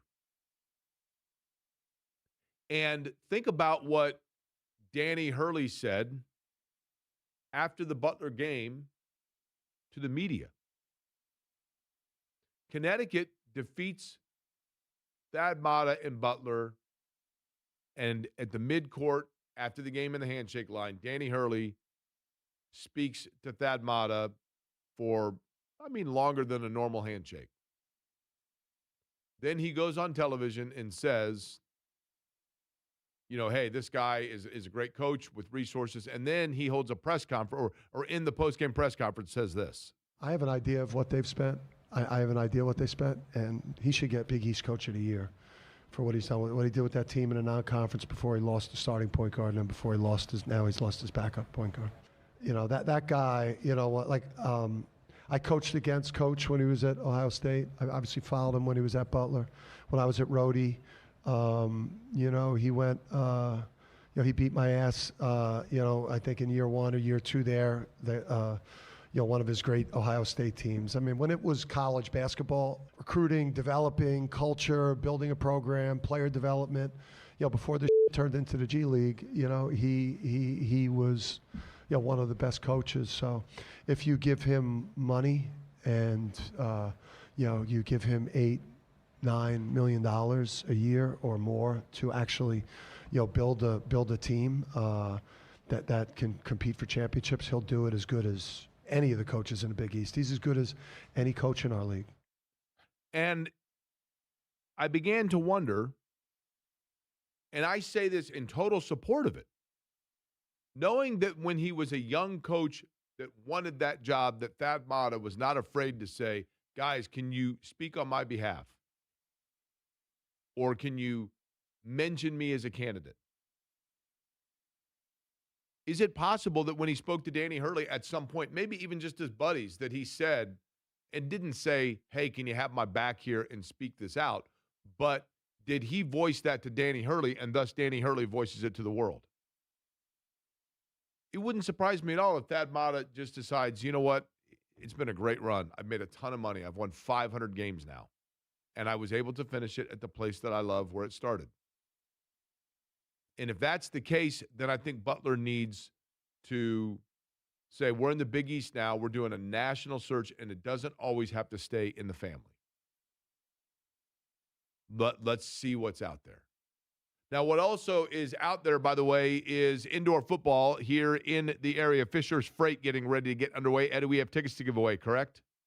That is correct, Jake. We will do that tickets. in what fashion? We'll do it on the text line, 317-239-1070. All right, we'll do that right now. Caller or texter number what at 239-1070? Let's go with 14 because this game is being played on the 14th, which is Saturday. Kickoff 5 p.m. FanFest pregame party starts at 4 at the Fishers Event Center. So texter number 14-239-1070. You are on your way to see the Fishers Freight. We come back. What happened yesterday in Chicago and what will happen tonight in terms of the Big Ten.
This is Query and Company on 93.5 and 107.5 The Fan.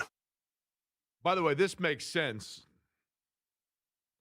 that if Butler had an opening, that the man who just guided Miami to an unbeaten regular season,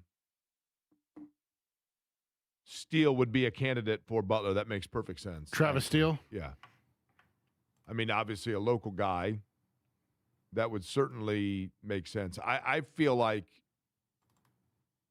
and I know that when we've had people on to talk Butler, that this has been somewhat dismissed, my theory here, but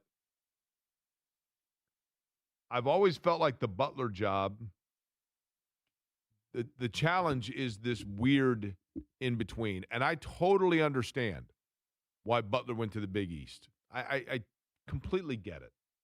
You almost had to. The television money alone is one that you're like, I totally get why they would have to do that. They had to do it. However, my concern for Butler in terms of its match for the Big East has always been and will always be, even if I'm like glaringly wrong, it's just I've always felt this way. I know that in today's basketball climate and culture, I need to deprogram myself from the line of thinking that like proximity and home sentimentality and those things are factors in recruiting. Because the thing that I have to remind myself, in today's world, by the time a player, if they're a big-time recruit, gets to the point of their sophomore or junior year in high school. First off, if you're a sophomore in high school and you haven't already like made a commitment, it's like, what in the world? But you have already played the days of, hey, did you hear? Because you notice now when a recruit commits somewhere, more often than not, it's no longer Eddie Garrison of Indianapolis Decatur Central has committed. It's Eddie Garrison of, Indy Things, AAU, E-League, and Decatur Central High School. It's the summer league teams you play for and the programs you're in, whether you're coming through the Nike route, the Adidas route, now the Puma tournaments. That's where players' names are attached. And so for that reason, not only do players think of themselves first and foremost of their AAU representation rather than their high school representation, but they also, by the time they are a sophomore or a junior in high school, have played in 150 games a year in 10 different states. So the thought of going away from home and going to Arizona from Indianapolis or going to Boca Raton from Indianapolis, it's not as big a deal when you have been playing in 2-week-long tournaments 10 states away since you were 14 years old. But my belief still has always been that for Butler's recruiting epicenter area, and everything that I just said kind of dismisses this theory, and that's what I said, I got to reprogram myself. But when I look at Butler and you're trying to get players to come play in the Big East, and you're going around, and I think for even Butler, you're footprinting, or you're going around and you're trying to get players from predominantly around where your connections are in the Midwest area, how many of those kids are like, yeah, I can't wait to go play games at St. John's and, go on the road and go out to Connecticut and Providence and whatever else. I think a lot of them are like, that's number one. And again, probably dismissed by everything I prefaced with there. But then the other aspect of it is not only is it harder to get kids to come into to get to Butler, but I also just think there's a different style of play that a lot of the guys that you're recruiting in this area aren't used to playing. I just think all the way around. And then if you want to go to the East Coast and say, okay, then let's get players that are more used to that style or understand and want to play in the Big East. And I know NIL probably also negates all this as well, but if you're getting players that are familiar with the Georgetowns and the St. John's and the UConns and whatever else, do they want to come play in a 100-year-old arena in Indianapolis, Indiana? Does it mean much to them that they're playing at the spot where Bobby Plump hit a shot and Gene Hackman made a movie? I don't know.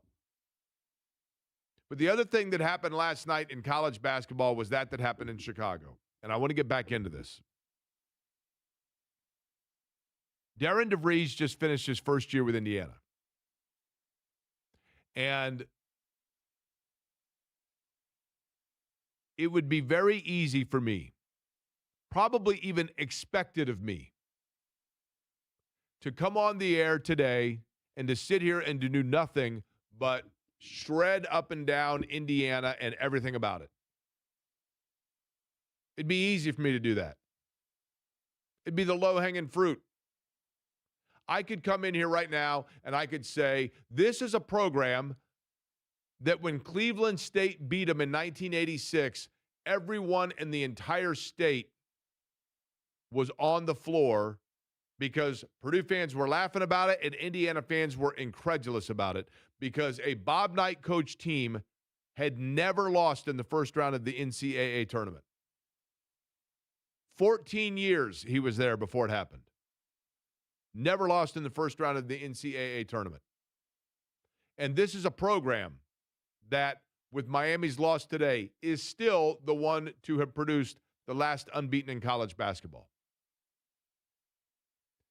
I could come on here and say that Indiana basketball, when you are in the state of Indiana, it's absurd that you can't go out and look at, for example, Bob Knight's last great team and say that team had Todd Lindemann from Channing, Michigan, and Chris Reynolds from Peoria, Illinois, and that's it.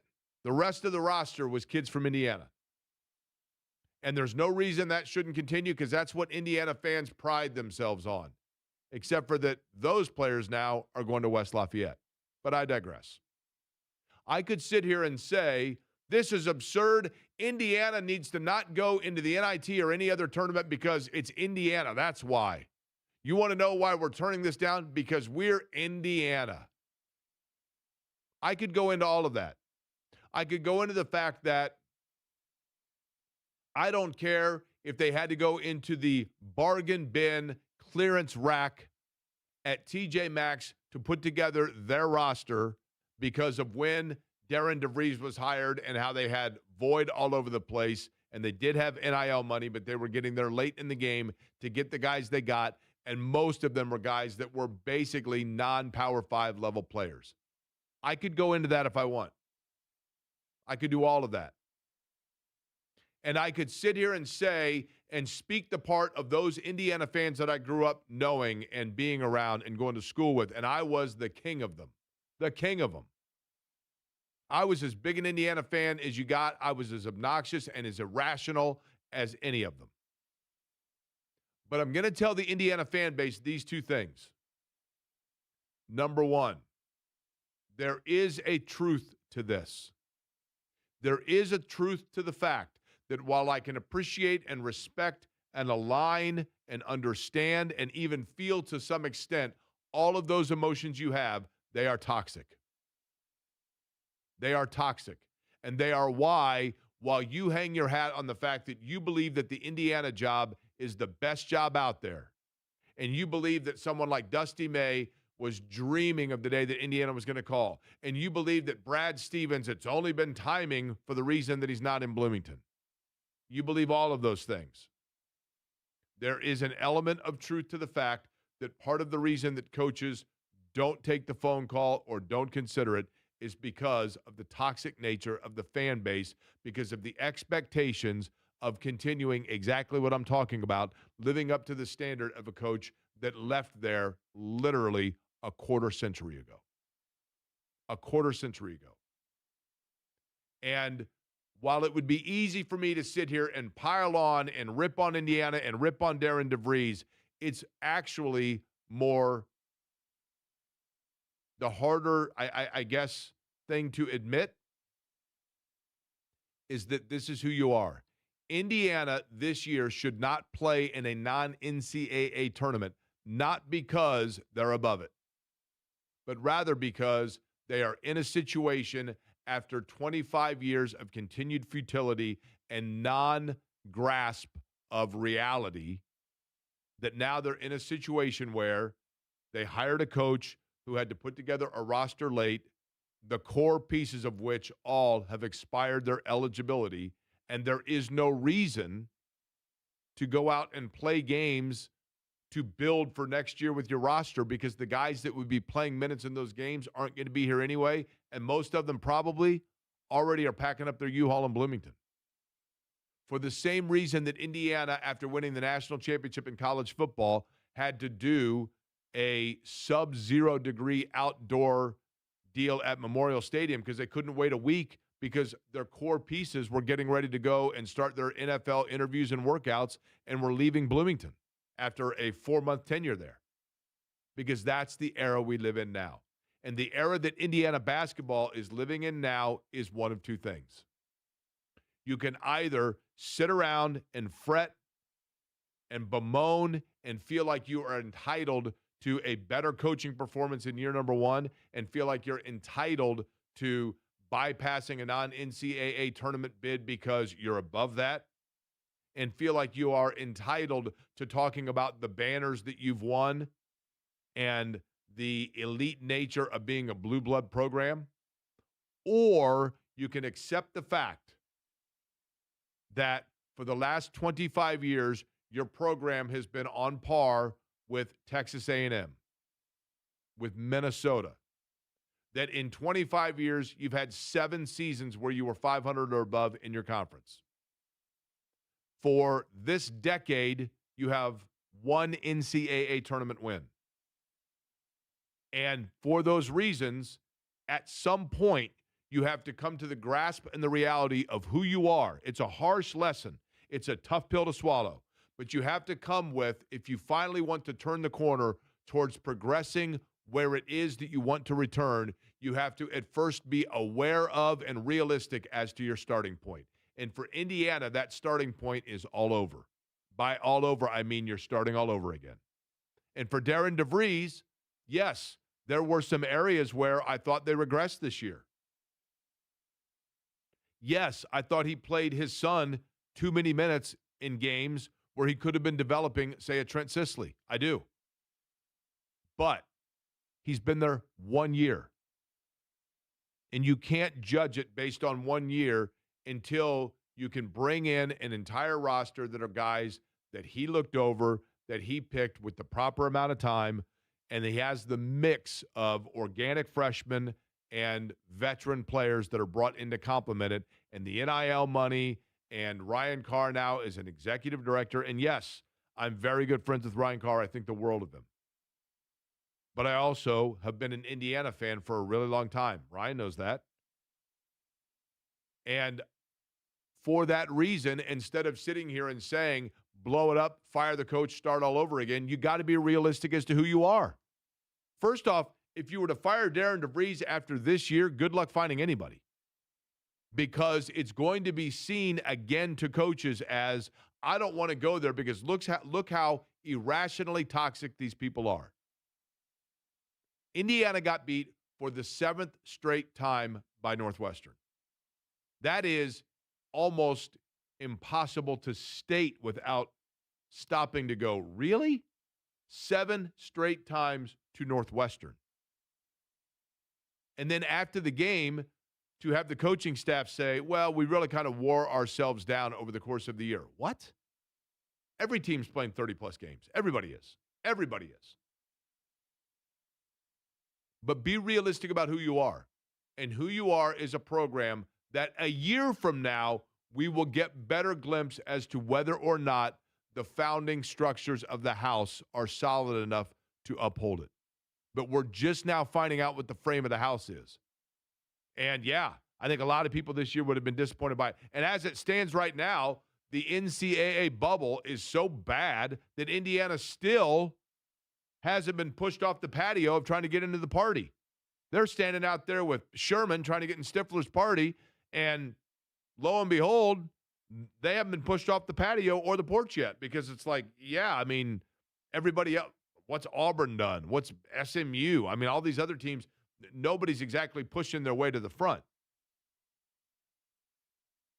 But I think when it comes to assessing and critiquing Indiana, the time has finally come. Well, overdue for that matter, but the time is there to finally take a step back and say, let's let this grow and let's see where it is. We can talk about how they never should have fired Tom Crean.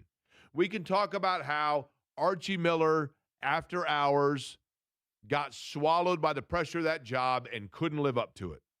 We can talk about how Mike Woodson got to the point where he turned it into a good old boys club and didn't do anything because he thought that just rolling out the mat and saying, we're Indiana, come play for us, meant something. We can talk about how Kelvin Sampson broke a bunch of rules that are now no longer rules and they never should have gotten rid of him. We could talk about how they held on to Mike Davis a few years too long. We can go over that all 1,000 times, or we can simply say it and say they have a guy that we still don't know a lot about as the head coach, but was thought there was a lot of good thought about him coming in, and he had a roster that he had to do the best he could, and they didn't have a lot of size, and they didn't have a lot of rebounding. And yes, they probably regressed over the course of the year. But let's let him go out now with the executive director, with a game plan, with a checkbook, and put together a roster, and then a year from now, find out whether or not they get better over the course of the year. But if you think just because you're Indiana and because you have a banner up there that is 39 years old, 39 years old, when you were sitting there watching Keith Smart hit that shot, how long ago did that 1940 championship of Branch McCracken seem to you? Because we're only 8 years away from it being that gap between Keith Smart's shot and now. Reality. Reality. Middle Big Ten program. Middle college basketball program. A kid right now that's a senior in high school has seen Indiana win like 4 tournament games in his lifetime. And most of them are when he was still carrying a lunchbox. Reality. But I was hoping to see Indiana-Purdue today for round number 3. We're not going to see that. We had Rob Blackman on earlier, and the Boilers now getting set to take on Northwestern, and that perimeter defense is their storyline. And can that be turned around with the flip of a switch? Can you say, okay, guys, you were slow to switches over the course of the year. You were slow to space over the course of the year. You don't have your rim protector to help you out and bail you out if guys get around you. And you gave up way too high a percentage from the outside on the three-point circle over the course of the regular season, and that's why you're the 7th seed in the Big Ten tournament. But you are offensively elite. So let's see now if we can flip that switch. That's a tough ask. But they're running out of time to get it figured out without this becoming a massively disappointing, underachieving season. Now, all of that factored in, Eddie, when it comes to the Pacers, you made an interesting point about the one detriment, even though we understand why it is the Pacers now have the worst record in the NBA, even though injury plays into that, and then strategy plays into that, you make an interesting point about one thing that could linger from that could be a problem.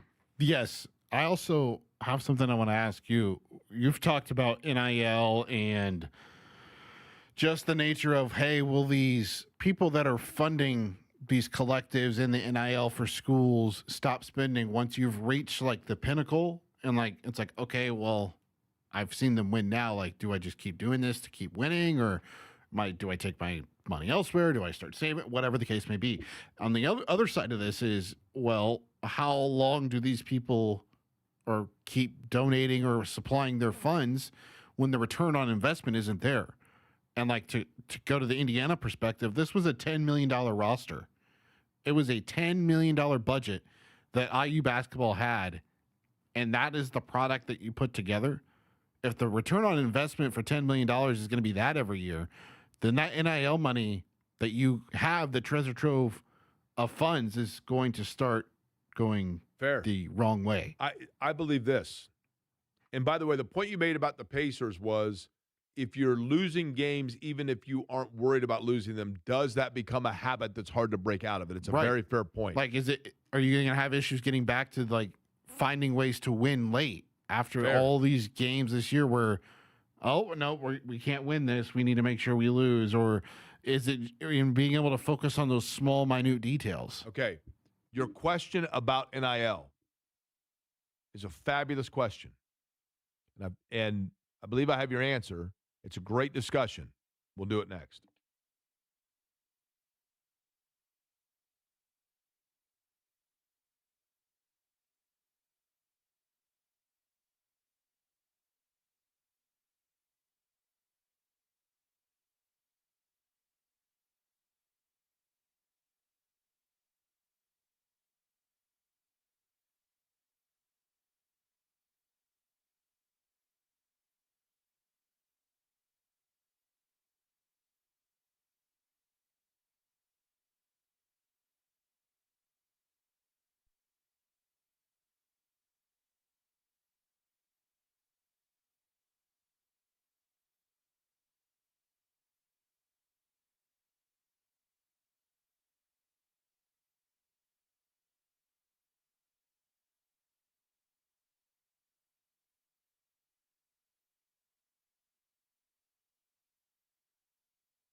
Are we back, Eddie?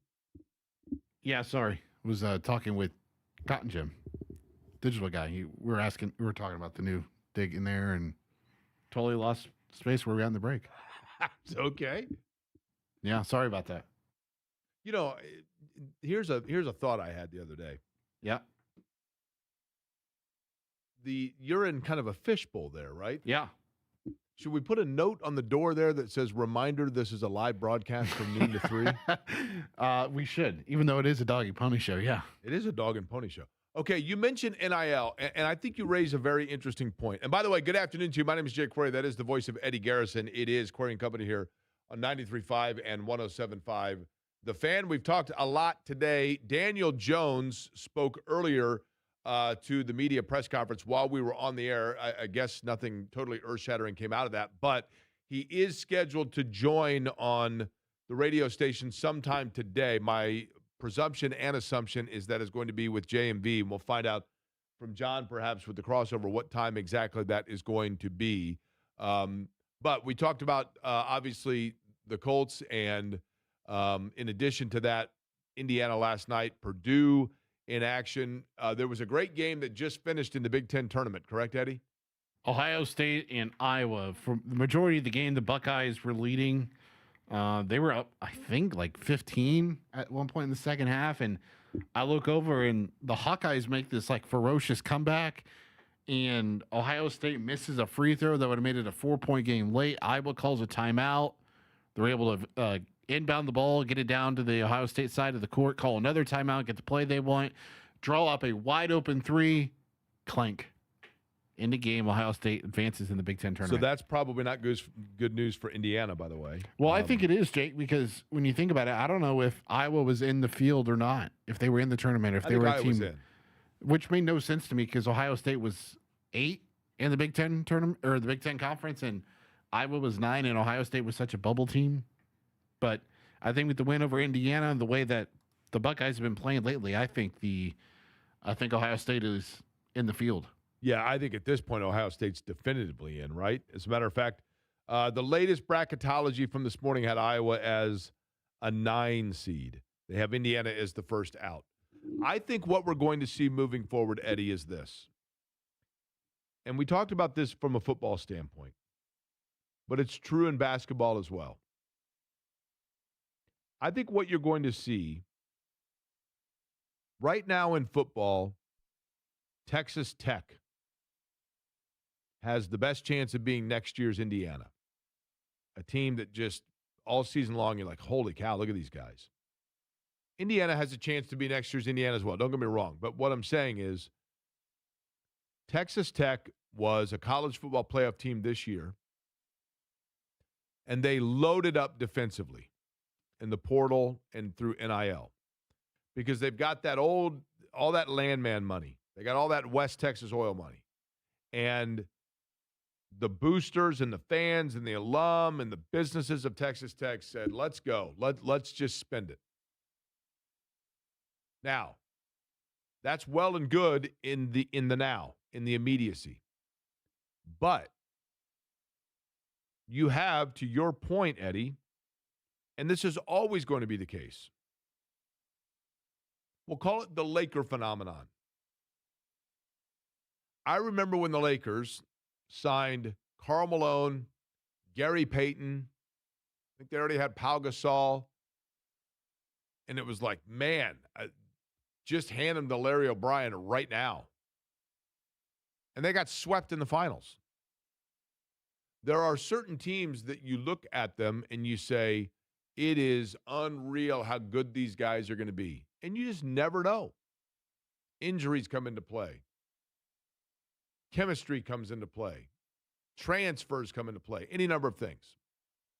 So to your point, when you are going to the big boosters, and I know these guys and gals have deep pockets and a lot of love for it. They want to be able to be a somebody. I get it. But you can only go to the well so many times without result before people are like, I don't know, man.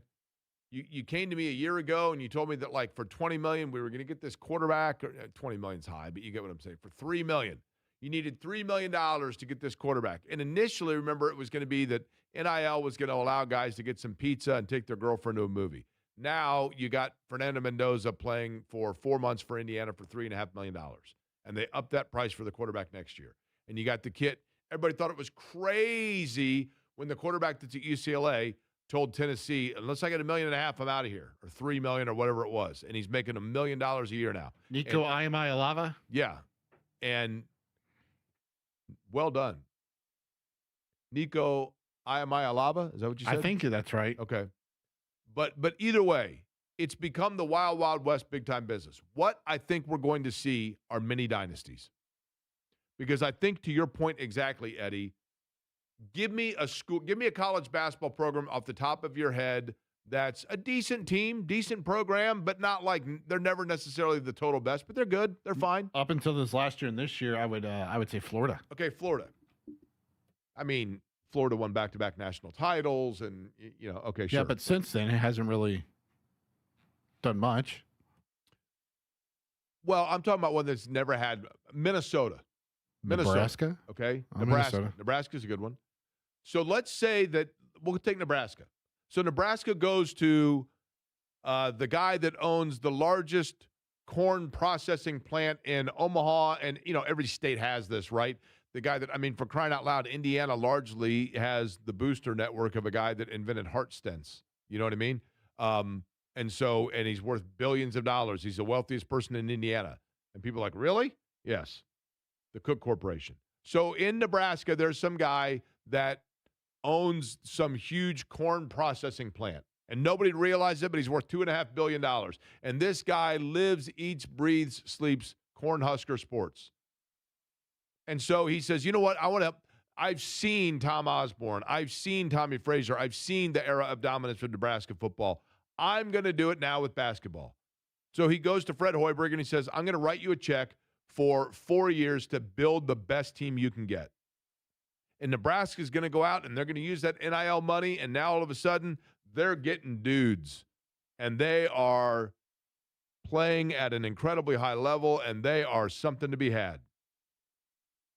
And the first year they go out and they're pretty good, and then they get an injury.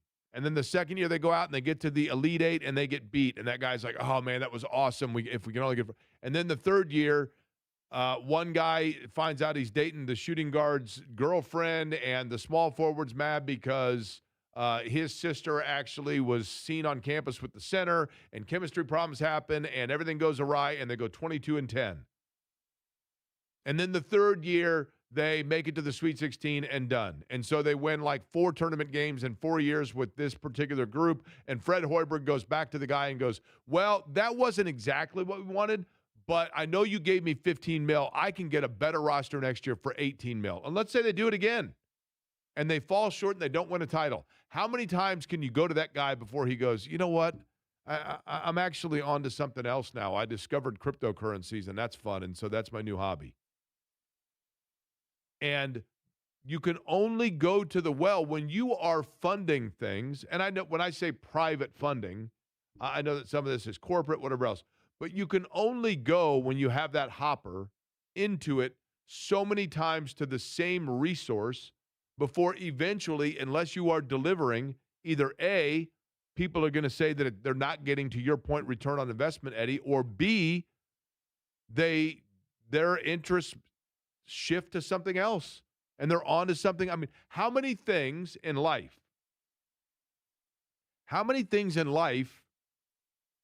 do you have a true do anything prioritized passion for at the age of 30 that you still have at 40, or at the age of 15 that you still have at 25, or whatever it might be? And that same thing is going to be for, and people are going to listen to me and they're like, dude, you're crazy. Indiana has the largest alumni base in the United States of America. The largest living alumni in the United States of America belong to Indiana University. Okay? Sure. And so, but yet, I would guess that a lot of their funding for NIL is coming from a very small percentage of that group. And I know the guy that thinks that because he pays a $10,000 check to make sure that he stays in the top 20 rows of Assembly Hall, thinks that he's making this huge impact, but it's really the guy that's writing the check for $15 million. And when you are not getting results, and I give Darren DeVries a pass this year, I do, because he had to go in he had to pick up basically players that other schools had not yet signed that were available at the time that he was putting together the roster. And I do think that he erred as well in the roster that he built. But are they going to be able to go back to that and say, hey, you know what? That was our bad. Let's do it. If you give us more money this time, we'll make it even better. Because the number is only going up. It's only going up. And are they going to put a cap on it and a salary cap? I don't know. Look at Arkansas. I mean, Arkansas, theoretically, two of the biggest corporations in America are based in Arkansas, a state that has no the Razorbacks are their pro sports team. John Calipari should theoretically have unlimited budget, kind of like he did at Kentucky, even before necessarily this was all allowed. You notice you don't hear from Worldwide West anymore? Whatever happened to Worldwide West? When's the last time you heard the name Worldwide West?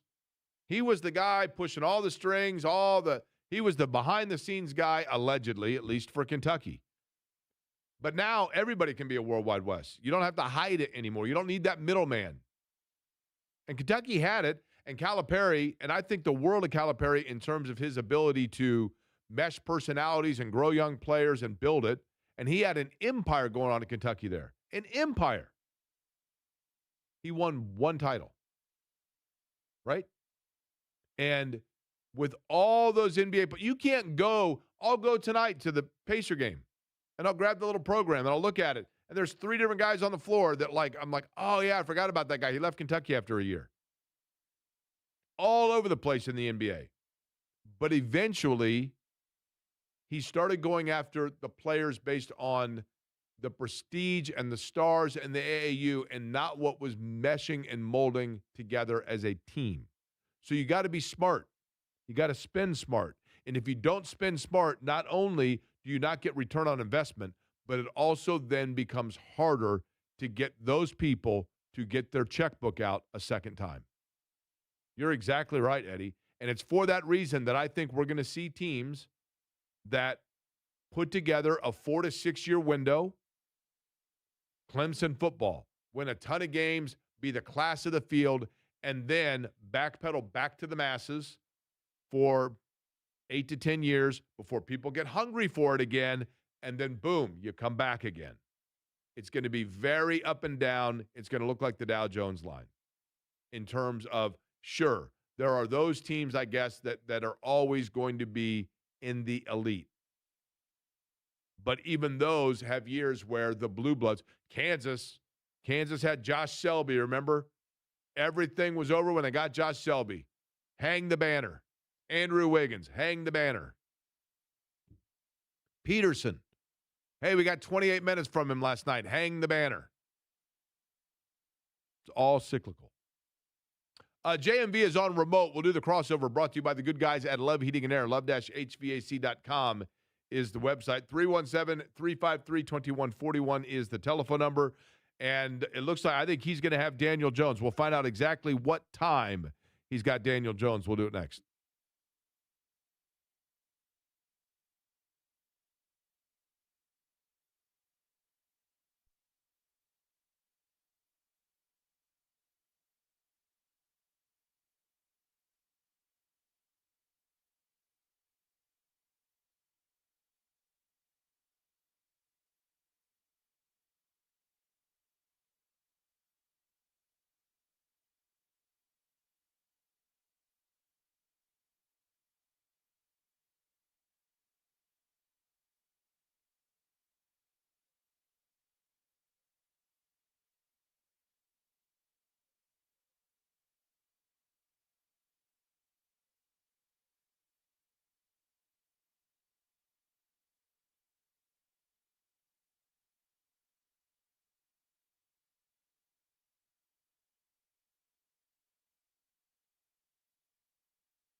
Query and Company on 93.5 and 107.5 The Fan.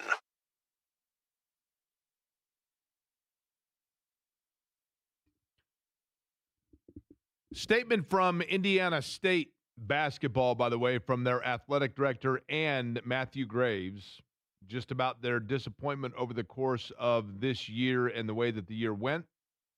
But the pledge about getting things turned around for next year. The reason I mentioned that, it's a long statement, but very clearly what can be taken from it is that Matthew Graves will, as we kind of already knew, return as the basketball coach for Indiana State. One who I know has a lot of love for Indiana State, and he is up on the north end of this fair city, more in the Broderpool area, I believe, at Bankley's. JMV joining me now on the crossover brought to you by Love Heating and Air. John, you've got Daniel Jones on the big program today, correct? Daniel Jones, the quarterback of the Colts, is going to join us today at 4 o'clock and talk about a variety of things. I'm curious, just off the top of your head, and I know that he answered questions earlier today in front of the local media that was assembled over on West 56, but what is it that you would like to know the most?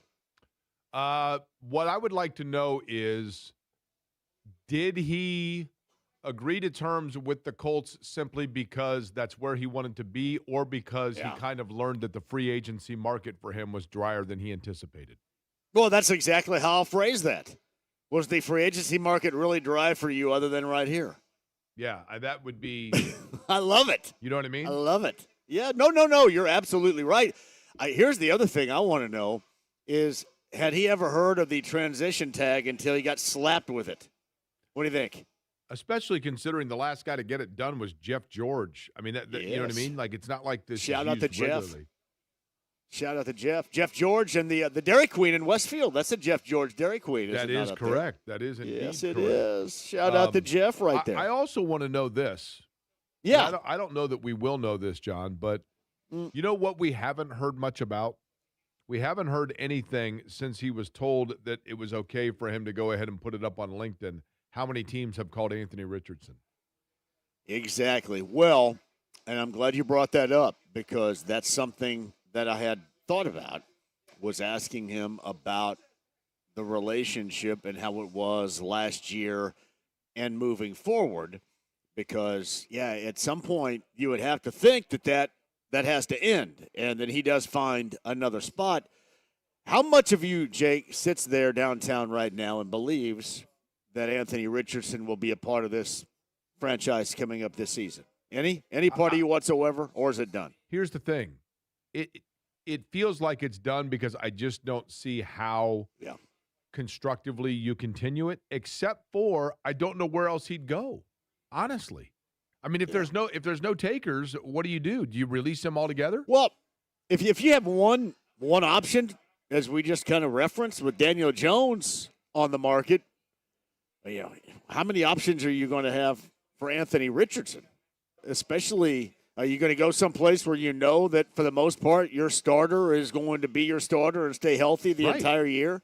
And then what if he goes down and you got to bring somebody in? And the other part about that is, do we really truly know just how much and how ongoing the eyesight has been compromised here too? Yeah, I don't know that we'll ever know that, right? I mean, until we see him, right? Because they can. Yeah. Obviously. I look like Dr. David Tavel sitting right here? I don't think so. Yeah, so. I mean, it's in his best interest to say there's zero problem whatsoever, right? Yeah, exactly. So, no, it is kind of an interesting dynamic. We'll talk with Daniel Jones a little bit later on. Can you believe – it's one thing about IU basketball when everybody tells me that they had a mid-major roster. What's that make Northwestern? I mean, Northwestern, it's not like they weren't far off of that. And I just – the way that IU ended the season is embarrassing. I mean, I don't care what roster you run out there. That was embarrassing. Yeah, it almost felt fitting that that's the way it would end. And I don't see now, I know that it's still a bad bubble, but I don't see how they get in. That's just my thought. No, there's zero way they get in, right? John, is Miami in? They lost. Are they in? They're 31-1. Yeah. Miami, I think, because I think that you're going to get influenced if you're on this particular committee to put Miami in. I do. I agree. But I also agree with others that suggest they weren't really playing that great at the moment anyway. Yeah, they were that was magnified today, yeah. They were hanging on, there's no doubt. Now, UMass, I mean, they're a well-coached team. You know, Frank Martin's a pretty good coach, right? They lost him by 4, right. But we'll see. I think this year, if there was a year to go 31 and unblemished without playing many people and having that argument against you and still find your way in the tournament, find your way into the tournament, it's this year. Because when you look at those that are sitting there on the bubble, you're like, really? Go ahead and give me the 31-1 team, you know? Hey, Jake, by the way, too, the last time we ever mentioned UMass's name was with Marcus Camby and Dante Bright back in the day, wasn't it? I know. Calipari's breakthrough year. Tony Barbie, shout out, right? All right. Shout out to Tony Barbie. Yep, and Bobby Bucket's going to join us bottom of the hour because the state of Indiana, Collegiate Hopes rides on the Purdue Boilermakers as they take the court later on tonight in Chicago. All right, John, enjoy it in Binkley's. Great folks up there. Awesome place. And we will be listening for Daniel Jones at 4 o'clock to join John as well. Eddie and I will be back with you tomorrow beginning at noon. I think Kyle Kirkwood's going to join us tomorrow as we get set. I've got to take off immediately after the show tomorrow for IndyCar down in Dallas, Arlington specifically. We'll be back with you at noon tomorrow. Thanks again, Zach Austerman, Rob Blackman as well, and thank you for